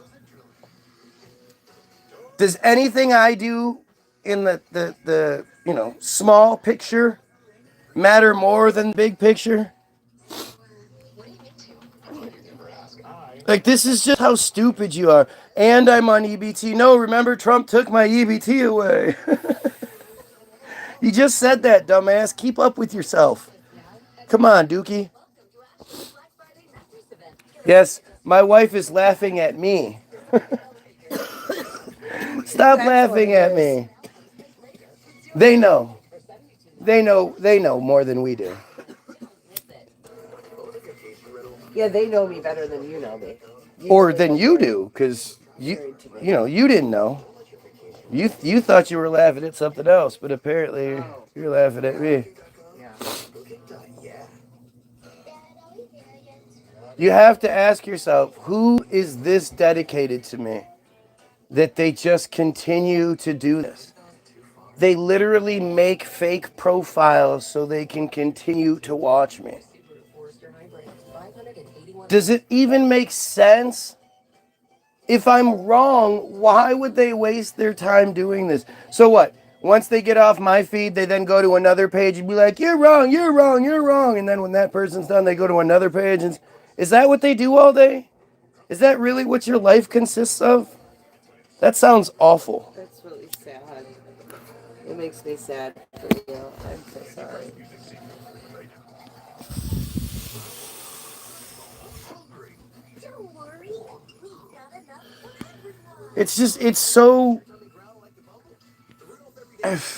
It's so telling. Who else is going to, other than dumbass inbred friars, who else is going to obsess over me this much?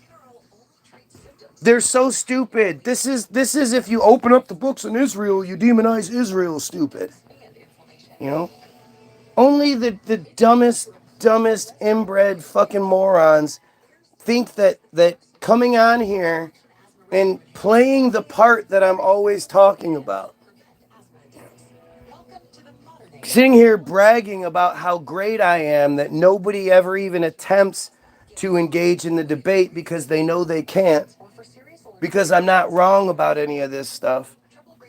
Instead of smacking me down and making me look foolish, they just come in and prove the point. You're right.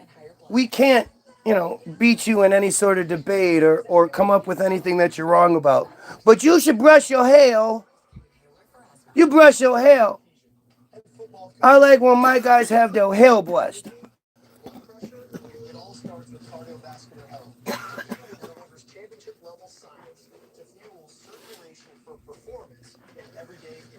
Like, look at how crazy this shit is. It's just more and more crybaby. Pay attention to me. Why don't you point to something that I'm wrong about? Anything. You know? The one thing that you'll never ever do is address why you're here. I hate you so much. I hate you. I don't like you. I want to talk shit to you. And I'm going to make as many fake profiles. I'm going to come back here every day. And eventually I'm going to slip up and say some pedophile shit that's going to get me blocked. But I'll make another profile again. Like, it's the craziest shit. Oh, here we go. Mental breakdown. Pointing to them being friars. Because that's literally their only defense. The only defense they have is that the person saying it is crazy, is having mental issues. Here, let's have a little funsy here. We're going to look up auto-emancipation just so you guys understand how obvious this all is.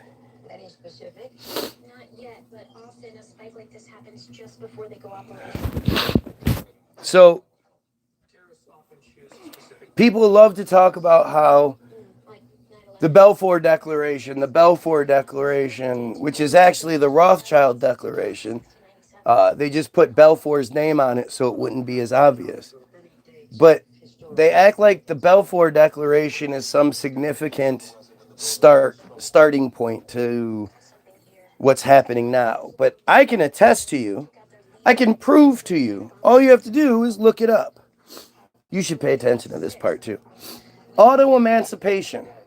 Auto-emancipation is a pamphlet listen to this, written in German by a Russian, Polish, Jewish doctor and activist, Leon Pinsker, in 1882. Now, he was a doctor because he actually went to school to be a lawyer, but Jews weren't allowed to be lawyers back then. So he decided to be a doctor instead. After he was already a lawyer, after he went through the thing, he then just became a doctor afterward. Makes perfect sense to me. I don't know why you have a problem with it. It is considered a founding document of modern Jewish nationalism, especially Zionism. Pinsker discussed the origins of. Listen to this. So this is the first thing is like, okay, it's this written by this guy. It goes right into doing it. It doesn't go into telling you why they're so great because they contribute and they make the world a better place because of this, that, and the other. It immediately goes into the origins of anti-Semitism and argued for friar self-rule and the development of a friar national consciousness. He wrote that friars would never become the social equals of non-friars until they had a state of their own. He called on friar leaders to convene and address the problem. In a pamphlet, he described anti-friar attacks as a psychosis, a pathological disorder, and an irrational phobia. Sounds about right. To this day, they use the same shit. If you point out or talk about something that they don't like, it is psychosis, schizophrenia, mental disorder, mental this, blah, blah, blah. Literally, from the foundations, 1882, it's telling people that if somebody opposes the idea of our supremacy, of us having our own self-rule and our own state and us being able to be, we have our own stuff. Because, the thing is, it's like Chinese have China because they're Chinese. What? Right? It's their race. It's how that works. Christians don't have Christianity. I mean, they do have the Vatican, but then they'll argue, we're not Catholic, blah, blah, blah. But, like, nobody has a state of their own based on a belief structure. There's not Muslim land. There might as well be, but it's the same thing as, here. It might as well be Christian land, but it's not. There are all sorts of people from all sorts of everything. Pinsker had originally been an assimilationist, meaning originally he believed that they should just assimilate and be part of the culture and work together to make life better for everyone. Believe what we do. Just do it. Listen. Calling for greater respect of human rights for friars in Russia. Nobody else, just them. However, following massive anti-friar riots in Tsarist Russia in 1881 and a visit to Western Europe in the first half of 1882, because, that 1880s travel was easy peasy, his views changed. That year, he published the essay anonymously in German. So, think about that. He's a Russian-Polish friar guy who publishes this pamphlet in German anonymously. Where did he publish it? In what? Like, they make it sound, when they say, oh, and then he published his work. Well, where did he publish it? I mean, just because you publish something doesn't mean it's going to last forever and in 100-something years later, I'm going to be looking it up on YouTube. Well, back then they thought that. What? Like, that's how it was treated. If it was published, it was big shit. Yeah, but where? In what? It doesn't matter. If it's in print, it'll last forever. No, that's not true. That means all you got to do is print it out. And when we're talking about 1880s publishing, what are we even talking about? Well, that's all publishing is. When people say, I've published. Yeah, no. Maybe it's some bohunk little... That's not what they mean. They mean it's published in academic society somehow. Like, it becomes well known.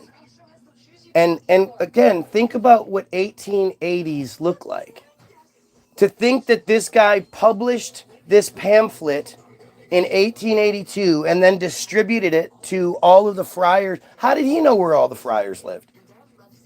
Think about the logistics in first of all, 1880s publishing, but secondly, then distributing it to all these different sources. What are we, riding different horses? And okay, here's your letter. Ride it out 800 miles this way to this friar out in this little town. And pigeons.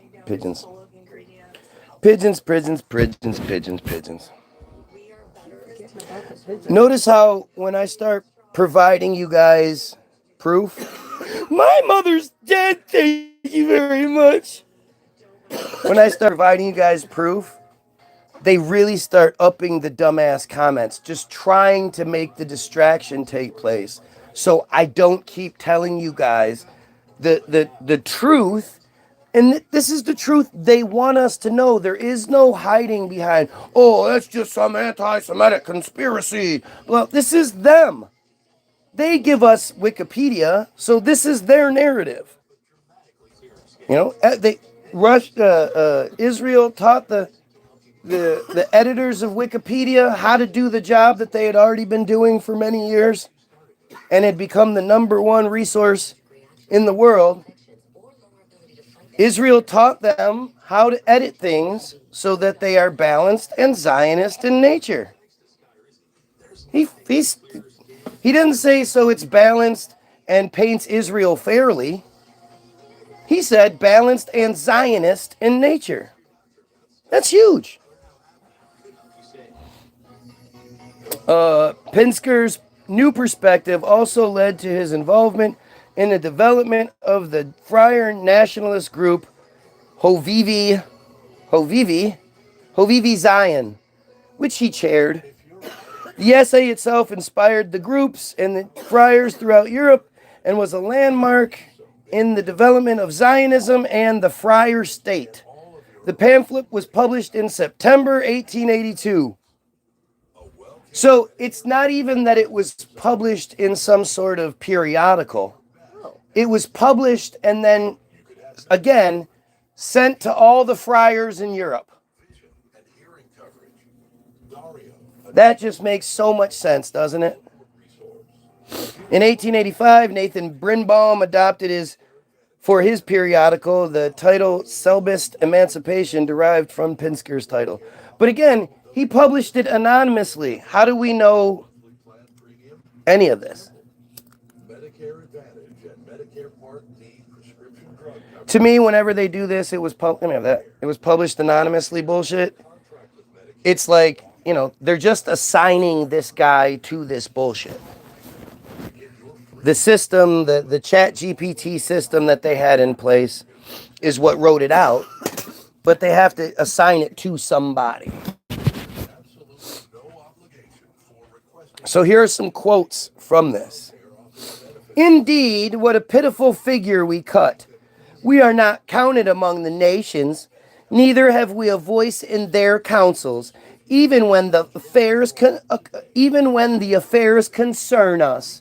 Right. There is no point in the recorded Western history where they aren't a huge part of the decision-making process. It's just not true. It's like it is today. Like, they clearly control the United States. How do you think they did that just accidentally without people noticing? It didn't happen. It's always been that way. It just comes to the light after enough time.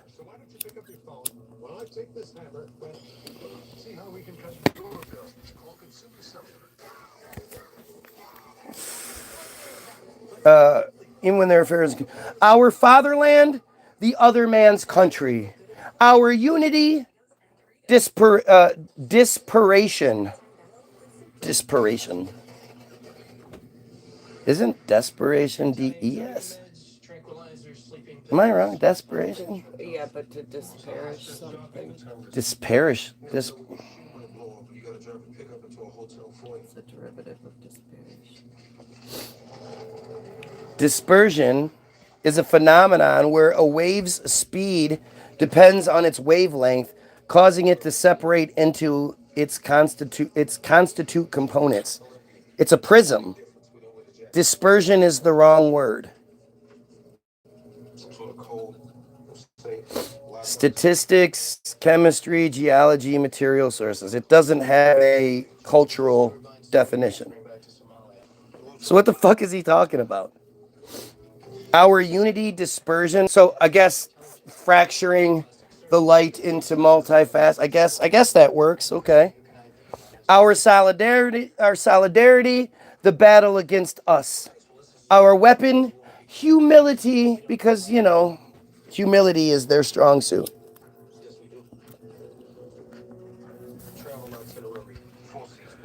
When I think of them, I think about humble people, don't you? Oh, yeah. Our defense, fight. Our individuality, adaptability. Our future, the next day.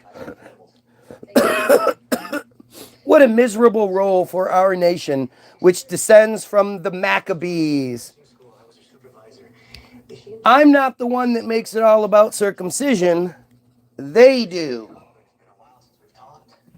The descendants of the Maccabees, the friars who decide that they were, even though friars were allowed to be friars, the only thing was they weren't allowed to circumcise anymore.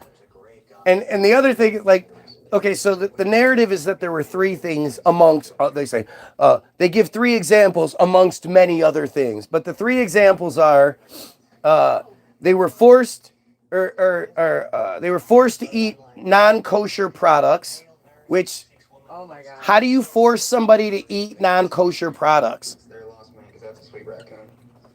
Anyway, thank you so much for especially in the minus 200s.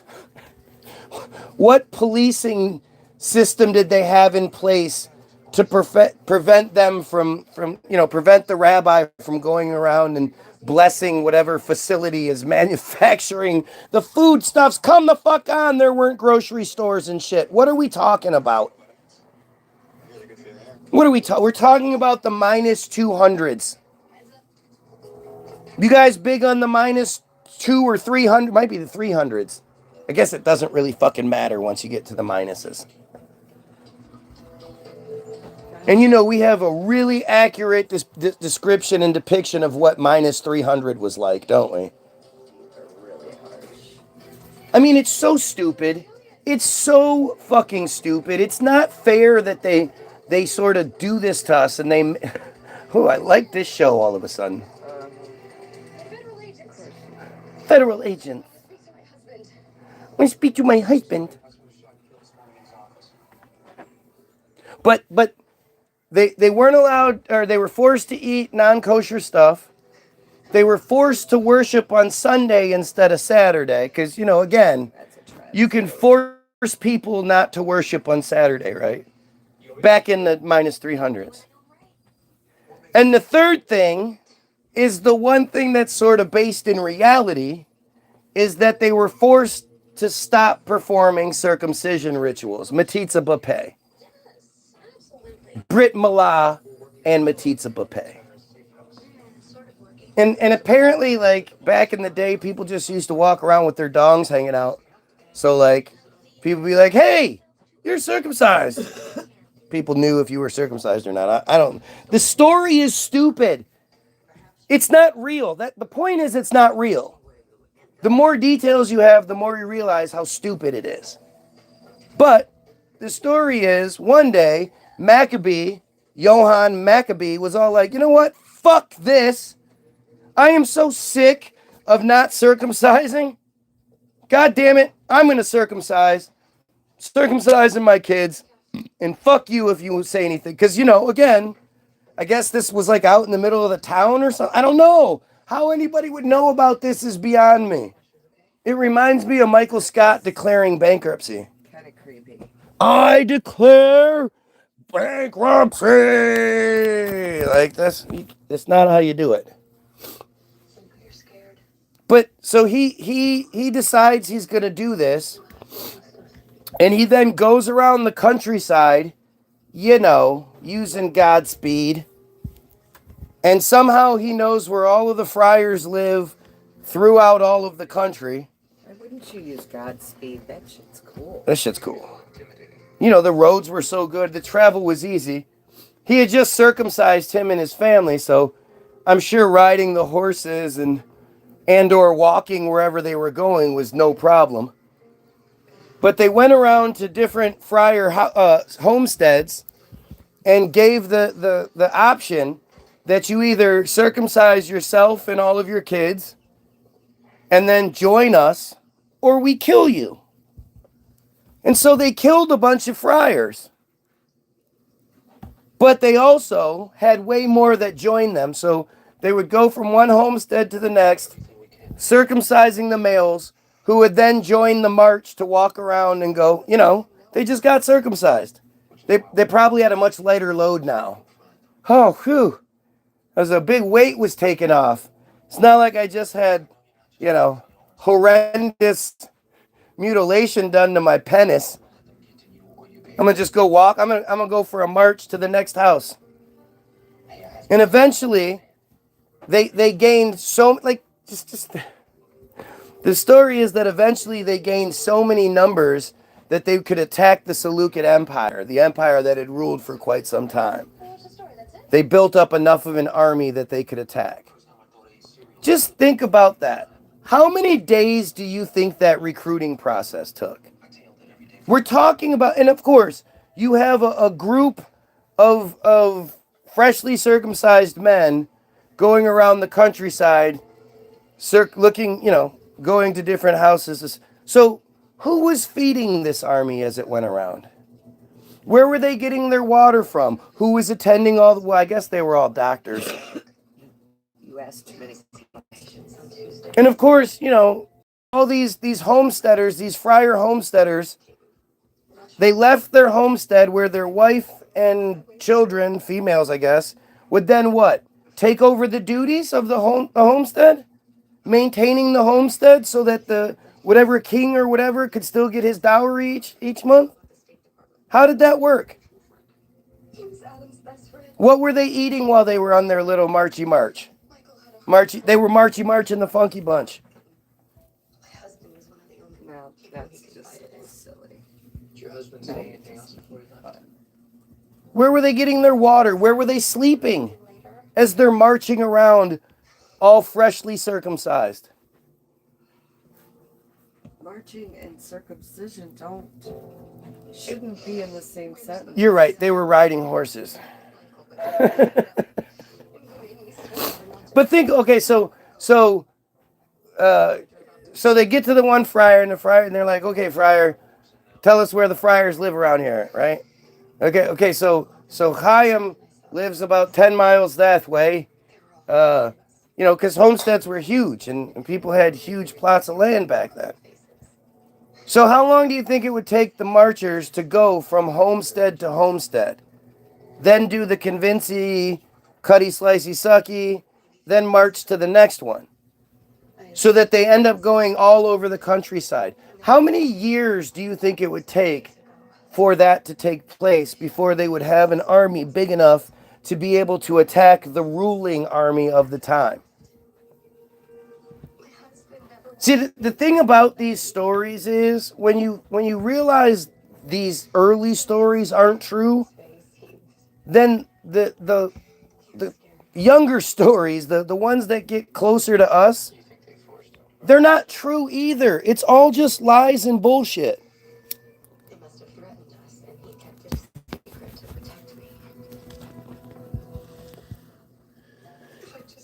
Has there ever been a friar president, not by marriage, but bloodline? I'm sure there has been. Roosevelt looked very much like it. But it's not like they're going to tell us. It's not like we would know. Trump converted. But what you'll see more than anything is if you look up friars in any president's presidency, you'll see the speechwriter, the coordinator of where they go and when they go there, the people that decide what he wears, what he eats. Everybody around him is always friar. And this way, they can control the scene while showing us a monkey that looks like us. So we're like, yay, he looks like us. Not realizing, he's just the puppet. We don't see the hand that's up the puppet's ass, but it's always all friars all around the president. America never had an openly friar president, which, again, when you look at like the brouhaha made over first black president, first female president, first this, that president, and then you look at how they prop themselves up so much, you very, very rarely hear them talk about how if Bernie Sanders were to win, which he won't, he would be the first friar, or when it was Bloomberg. Really want to associate with him very much. But it's not even that. They don't. I mean, there was Bloomberg, there was Klobuchar, there was a whole bunch of them that ran in 2020, and nobody talked about the fact that they were all, that they all had the potential to be the first friar president. It's just this thing that's like, it might get mentioned, but it's like, yeah, no big deal, whatever.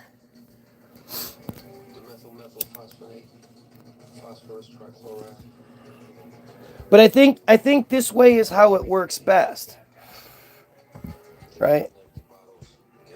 It's like when the shit comes down, the shit falls on the head of the goyim that's in charge. When the shit goes well, the goyim's always like, oh, it wasn't me, until Trump, of course. It was this goyim, or it was this chosen next to me. It was that guy. They came, that's how they do it. But, of course they give us the puppet that looks like us. If it's a friar president, he only represents 2% of the entire U.S. population. That's not acceptable. That's not relatable. It'd be a really hard one for them to sell.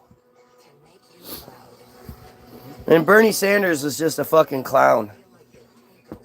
Bernie Sanders, you knew it right away. You know, you knew from the beginning Bernie was going to be like, okay, well, I'm going to step down. Go ahead and vote for Joe. Yeah, his job was just to take votes away from the other guy. Right. Right. I mean, it's you know, I don't like wasting time on the presidency because it's such bullshit.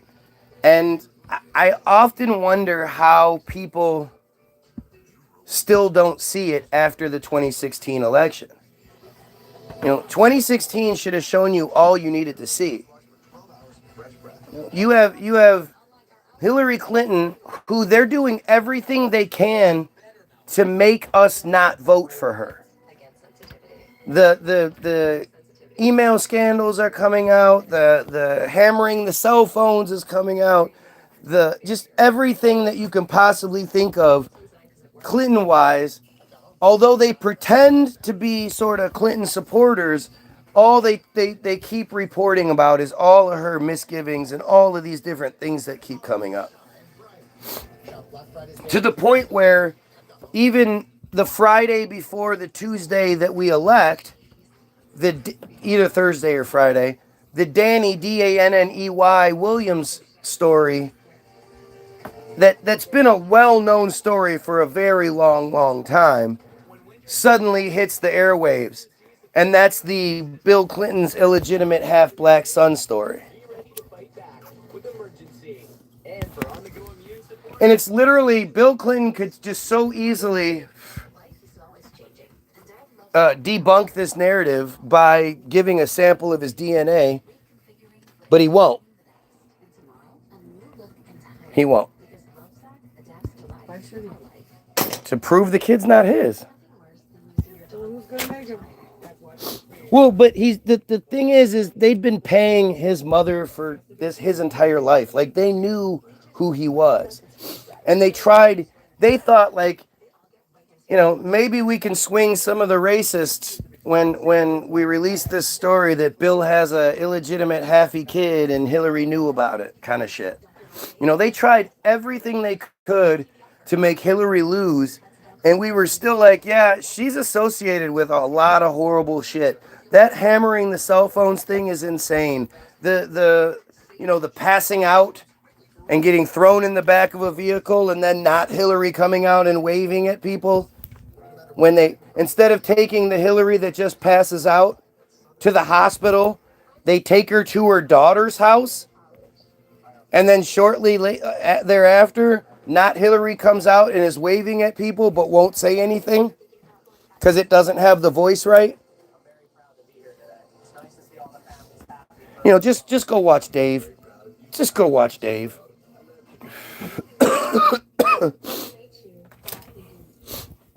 You know, Dave is extremely telling. God damn it. I was really surprised that they were allowed to make that movie, honestly. I don't think this was made in the 90s, so it didn't matter. Such a huge scene. But it didn't, because it wasn't, like, not only was it made, it was shown on HBO every fucking day. I watched Dave hundreds of times. So it's like they wanted us to know, but it's one of those things where they put it out there so that when people say, dude, I think they switched the president, you could be like, oh, dude, you mean like Dave? Dude, you watch too many movies, come on. And that's what it's there for. It works best. They've seen it, you know, they've used that time and time again where they put it out there so then there's that example for people to dismiss you on.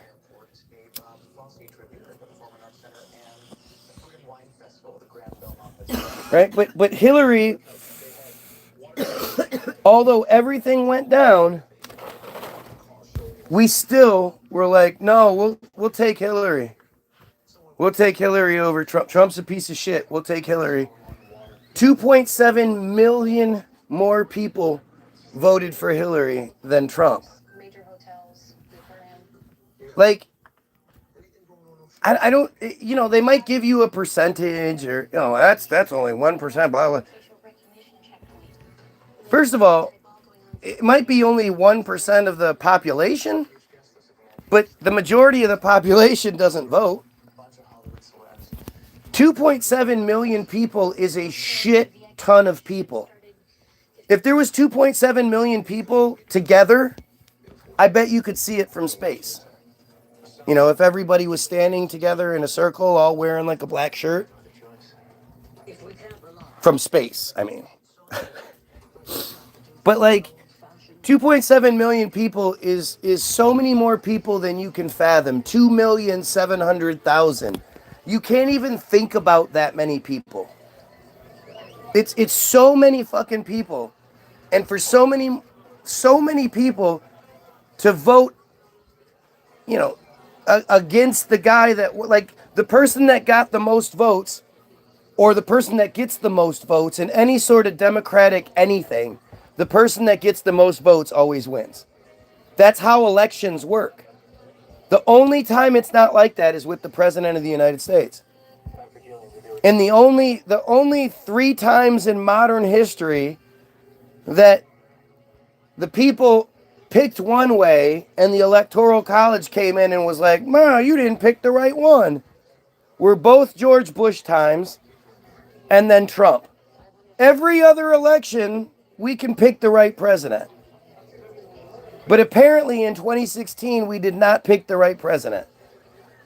Because AIPAC, even though they like to say Russia interfered with the election, they haven't provided you a lick of truth, a lick of proof to that.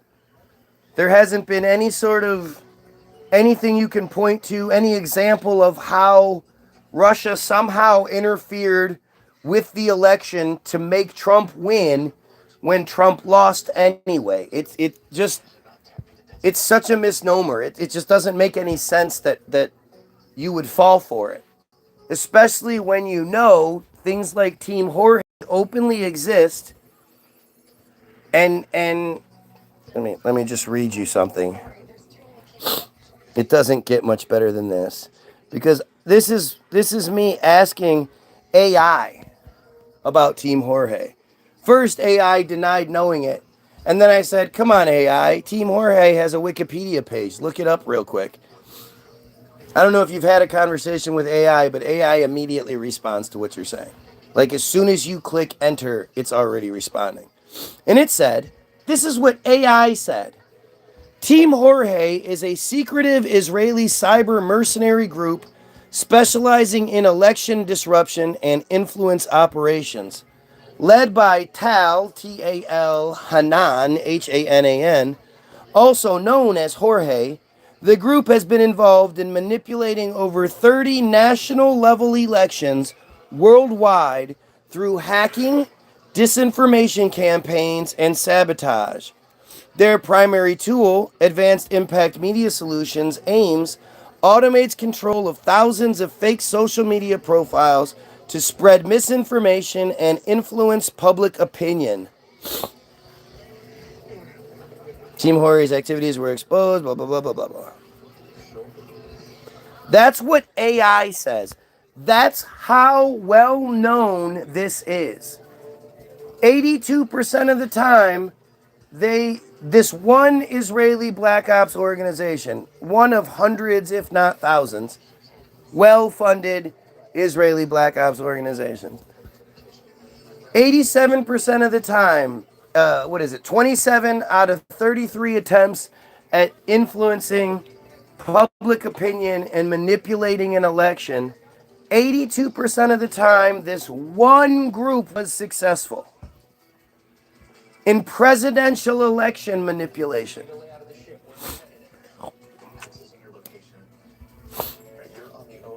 And when you know that Hillary won by 2.7 million votes, and that AIPAC is basically the Electoral College, that AIPAC just went, nah, Trump won. And not only, so in 2016, while they were both campaigning, both Trump and Hillary were special speaking guests at the AIPAC Policy Conference. which happens every year, the APAC Policy Conference, where the policies that the U.S. is going to run by for the next year are discussed. The APAC Policy Conference has more government officials from both sides than any other event outside of the State of the Union address, which I guess they're all required to be at. Other than the State of the Union address, nothing else happens in our country where more government officials show up than the APAC Policy Conference. American, Israel, blah, blah, I don't remember.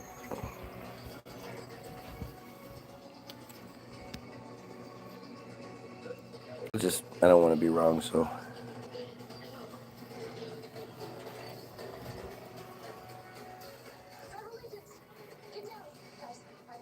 The American Israel Public Affairs Committee. Sorry.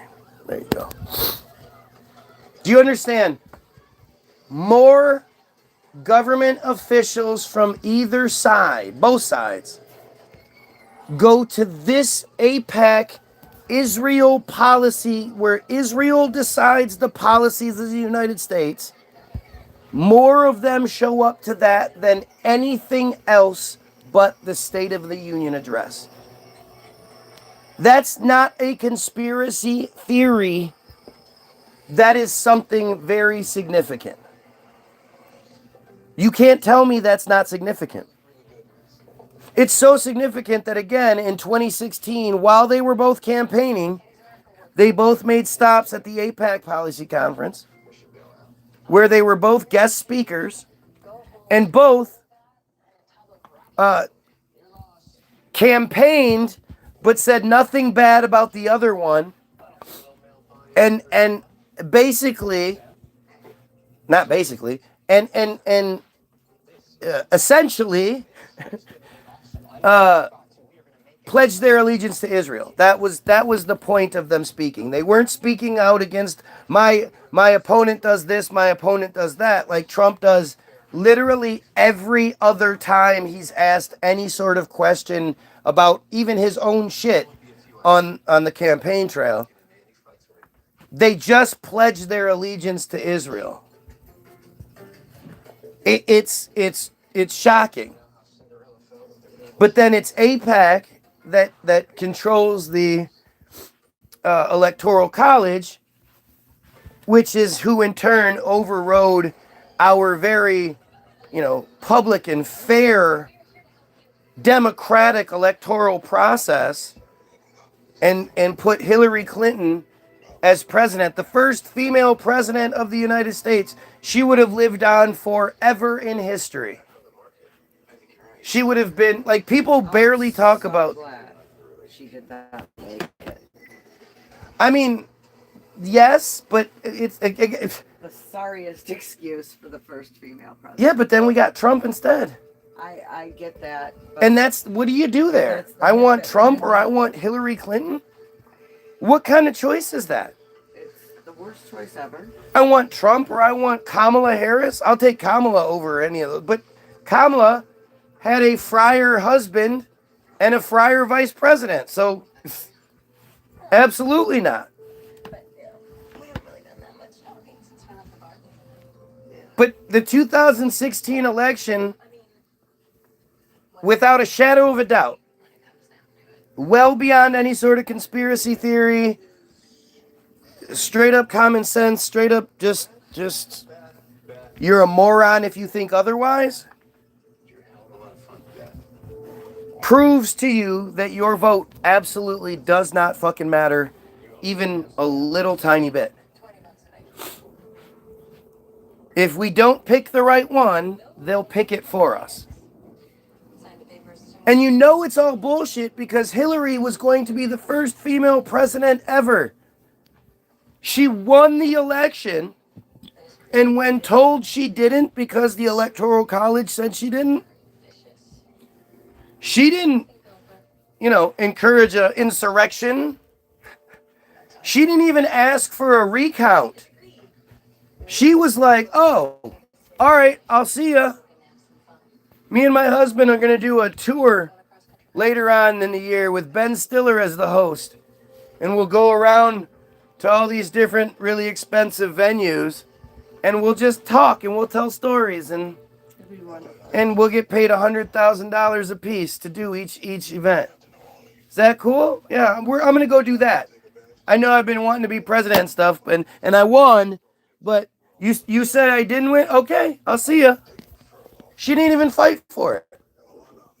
She just disappeared. Have you seen much of her since? Nope.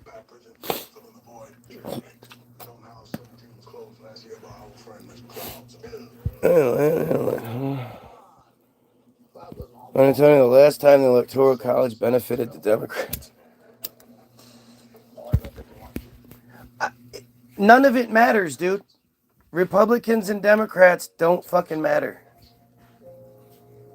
They're the same thing. It's the people around them. It's the Henry Kissinger who was an advisor to every president until his death. You know, it's the people that you have no...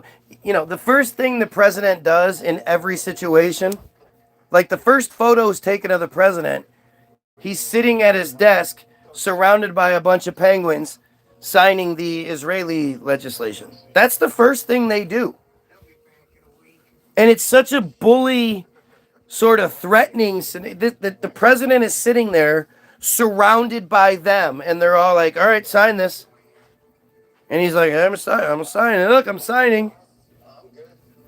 That's the first thing they all do.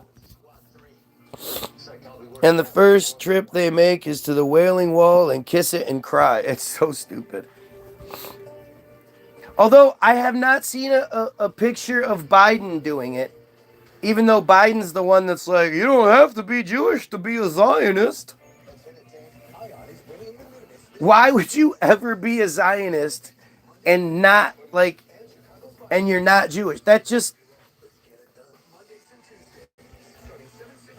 that's like, you know, you don't have to be white to be in the KKK. You kind of do. You kind of do. It's fucking nuts. It's just, the whole thing is nuts. The whole fucking thing is nuts. AIPAC, man, I did a deep dive on AIPAC and it just blows your fucking mind. Let me finish up with these quotes. The second quote, the great ideas of the 18th and 19th century have not passed by our people without leaving a mark. We, not only as friars, we feel as men. As men, we, too, wish to live like other men and be a nation like the others. You know, because they're so all about that equality for their women. I haven't noticed, but they do really do. Yeah, they do.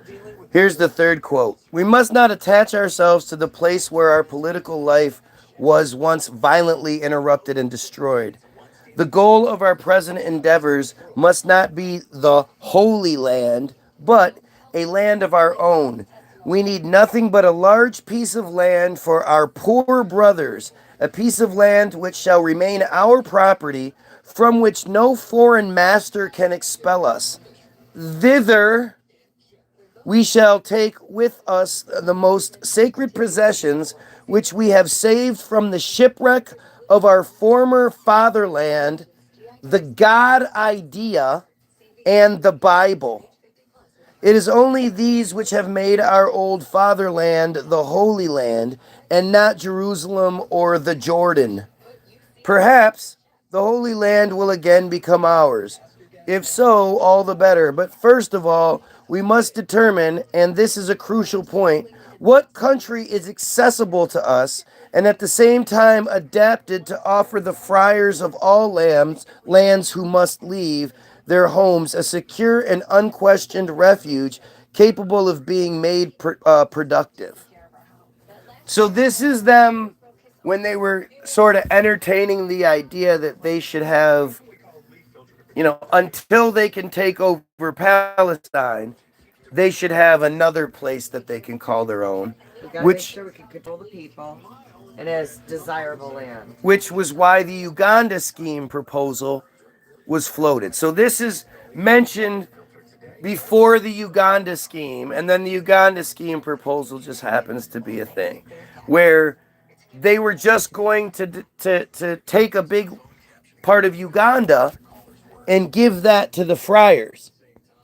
But I think, we're talking about the 1880s, 1890s, where, having black people as slaves wasn't looked at, was starting to be looked at as, not as okay, right? I mean, I know slavery's been abolished, but it was still pretty racist. But still, this idea of you're going to just go take some black people's land and then, enslave them probably wouldn't have gone over too well. Not to mention, it would have required a lot of work on their end. And, it wasn't like they could just pull up a bus and then open the door and run out and claim the house that was already there, built for them, like they do in Palestine. So, because it would require a lot of work from them, it was a hard pass.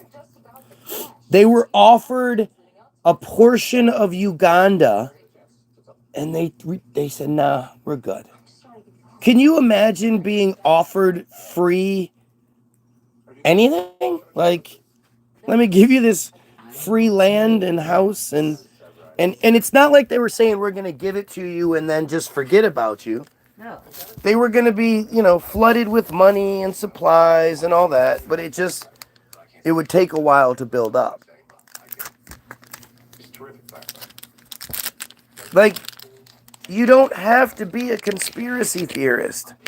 I think that's where I started to swing my wife a little bit. Because back in the day, a lot of the stuff was just some random video I had seen on YouTube or heard somebody talking about it. But once you start looking at the narrative that they want you to know, there's no conspiracy theory influence here. I'm not listening to some Alex Jones or whatever.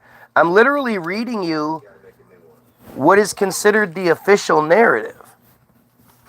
And once that takes place, you have to accept the fact that it either makes sense or it doesn't. And if it doesn't make sense, it's okay for you to say so. You're not supposed to just go, well, okay, well, that's what it says, so I'm going to believe it. No, you're a fantastic barometer for truth. Humans are. And when you hear this bullshit that it's just bullshit. You know it. When you apply the same parameters to somebody else doing it, it just doesn't fly. So clearly there's something else going on here. They dislike black people. Oh, yeah, they do, but they dislike... I think the reason they dislike black people, more than most, is because their women get so sick of not having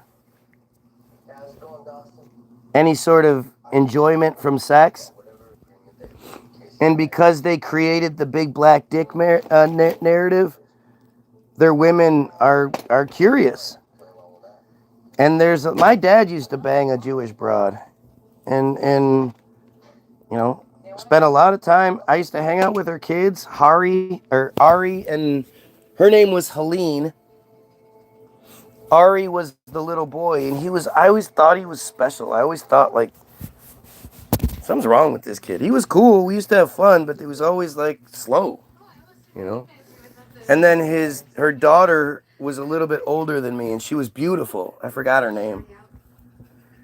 But even, strangely enough, my mom hung out with her sometimes. This, you just wonder, what was actually going on back then.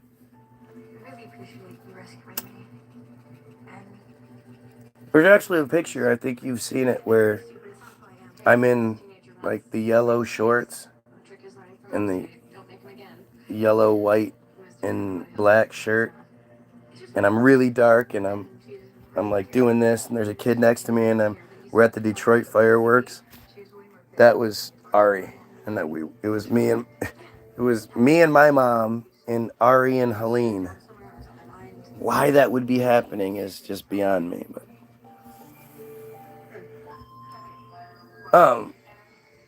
But you know, the big black dick narrative it backfired on them, and that's something they can't buy, power, manipulate their way around. You know, at the end of the day, it doesn't matter how much power, control, money they have. The black dude with the big penis is going to come do things to their wife that they never could. And even though they don't really care about her enjoyment, you know, they care that she gets enjoyment from somebody else.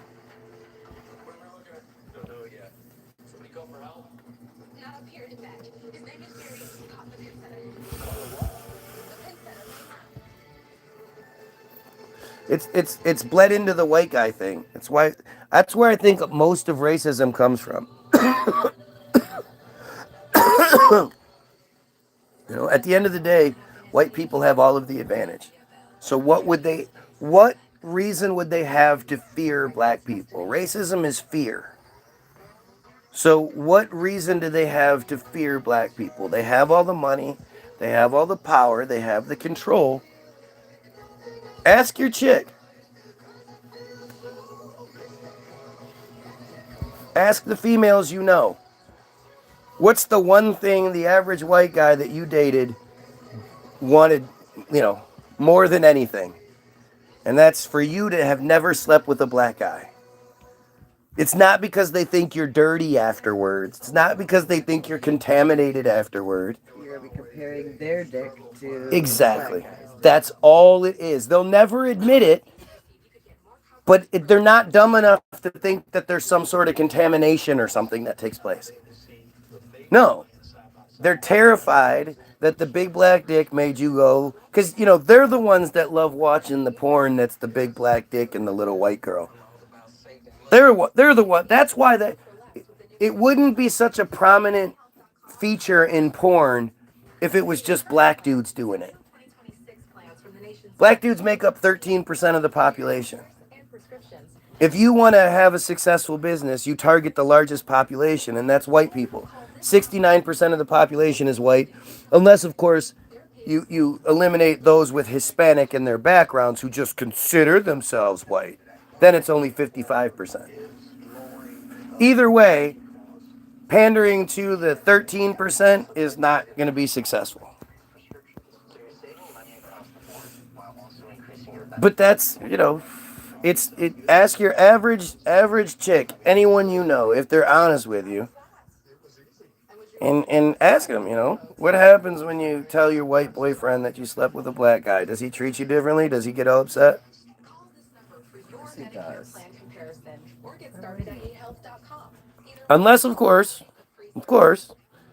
if the white dude has a big dick. If the white dude has a big dick, he doesn't give a shit. What does he care? He knows he's gonna do a good job, so he doesn't give a fuck. White guys with big dicks are the most tolerant. The most racist, sexist, homophobic, you know, white guys, you know, they have the generally the smaller dicks. They might have a big old floppy ball sack, but they have small dicks. Big old floppy ball sack. Indeed. I mean, am I wrong? Is anything I'm saying wrong? You're the expert. You plead the fifth. You think I'm wrong? Penises are all different. I get it, but as far as tolerance goes, tolerance equates with penis size. I think the guys with the bigger penises are the more tolerant guys. They're the less insecure guys. Well, I was going to say not necessarily more tolerant, maybe more secure. Yeah, they're secure. They're tolerant. I've never been teased on that level and don't understand what that even is like. I get it, but that's what I'm saying. But they also know that what's the black guy gonna have done to you that I'm not gonna do?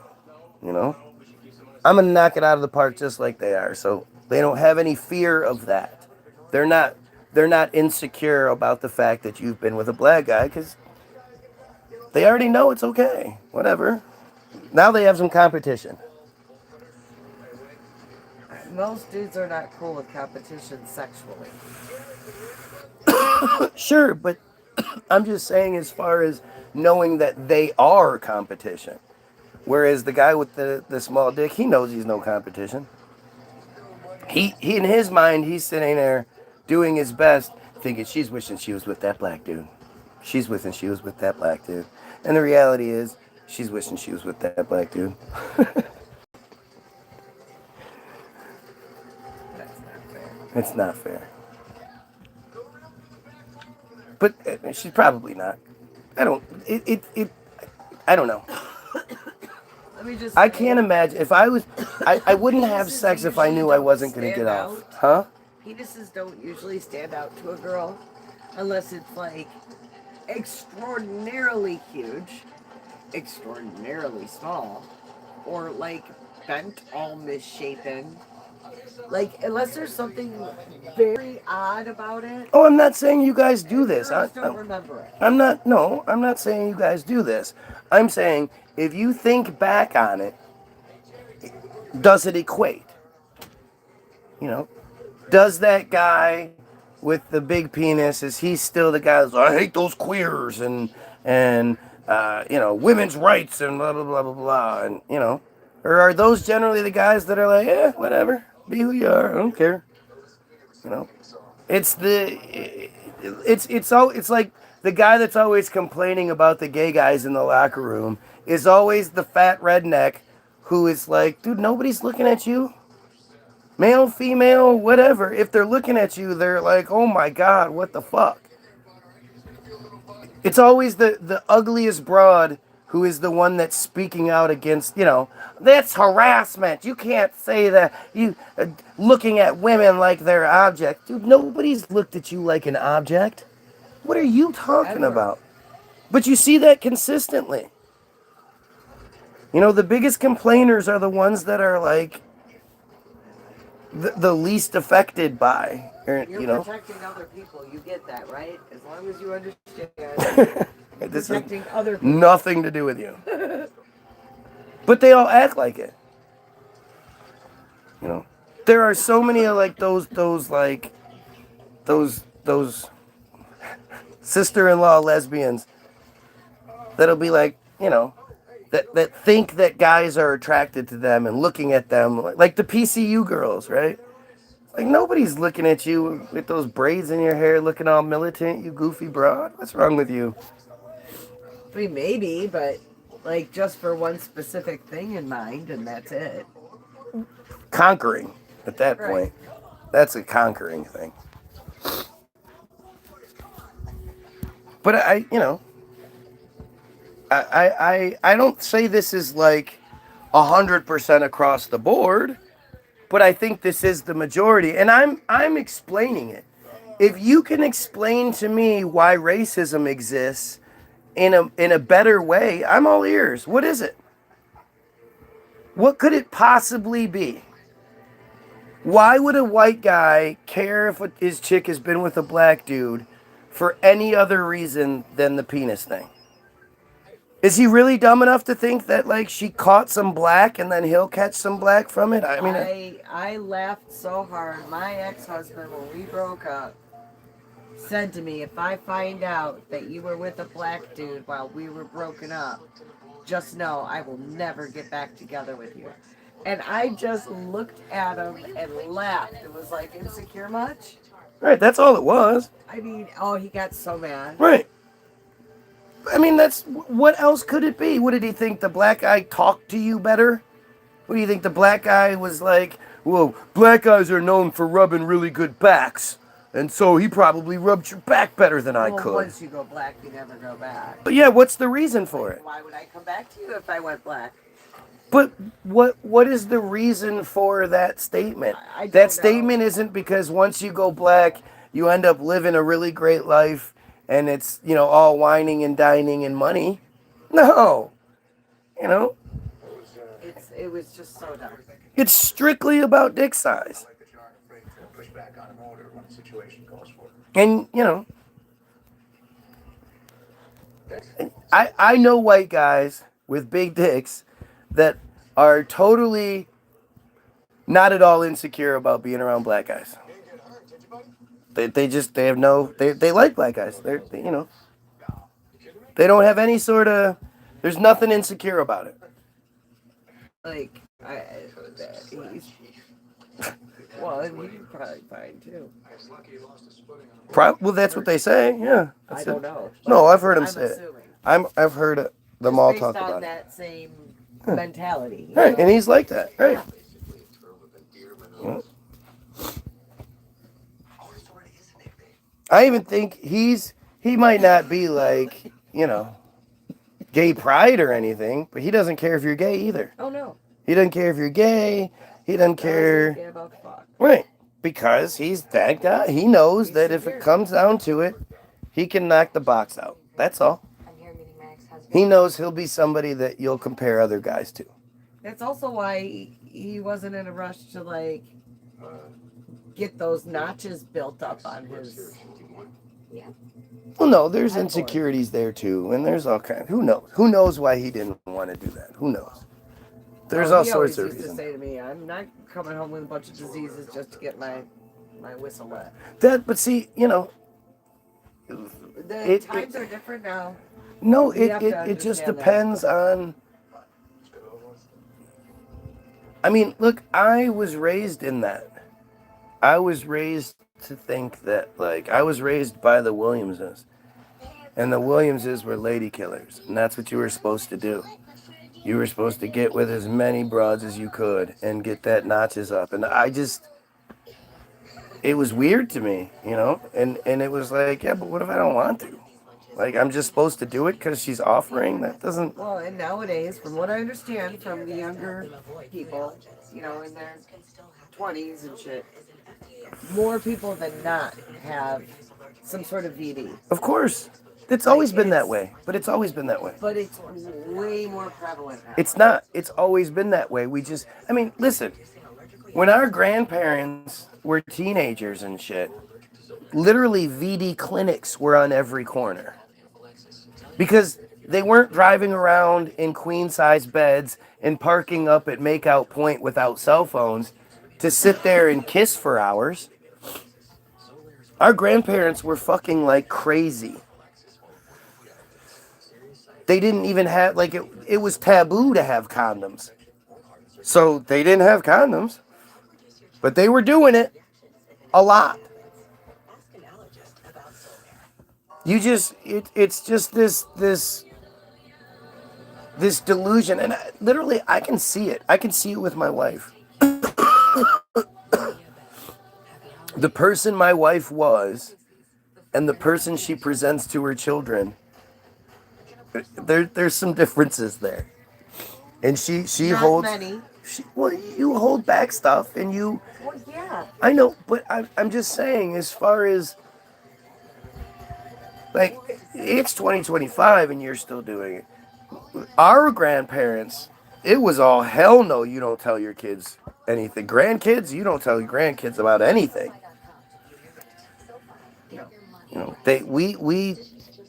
Grandparents all followed every rule and did what they were supposed to do, and they didn't have any parties, they weren't smoking pot, they were doing all of it. I remember the first time Yaya admitted to Anthony and I, we were pretty young, that she and her girlfriends played hooky from school to go watch Frank Sinatra sing. And Anthony and I were like, played hooky from school? Oh my God! Yeah, but the part, so huge. The part that she doesn't tell you is that, her or one of her friends blew the doorman to get behind, Hey, now. See what I mean? That's what I'm saying. You don't want to think that way, but that shit they were doing it. Your grandparents were doing all kinds of shit, especially because they had no fucking clue. Unlike us who've been scared into thinking. Yeah, I had just innocently played hooky from school. Right. You shut up. And they didn't have the fear props that we did. The only thing you had to worry about was pregnancy back then. There was no diseases and shit. VD was until VD started cropping up everywhere, but that only happened because people had no fucking idea. I don't even. What is venereal disease? Herpes. And, Right, like now it's a whole slew of things. It's an umbrella term. But you don't have VD clinics anymore. Well, no, because people just go there primary care. Some. It's a crazy world, and it's always been. It's just again, it's you know. It's like because you fear, like you know better. Because you know better, you try to pretend like, oh no, I wasn't that stupid. Please don't be that stupid. I wasn't that stupid. Don't be that stupid. And I have a much different approach. I believe like telling them, hey, I was this stupid, and then look, you don't want to be this, right? So don't do what I did. You're wrong in that too. It only for the fact that you could say you don't want to be this. It doesn't matter how many times you say that. Still in their eyes, you are dad. Sure. Well, Dad's not that bad. He says he is, but he's not that bad. Right, which is why I careful with that. That's why I go like I do, and I say, look, I understand that as far as dad goes, that's cool.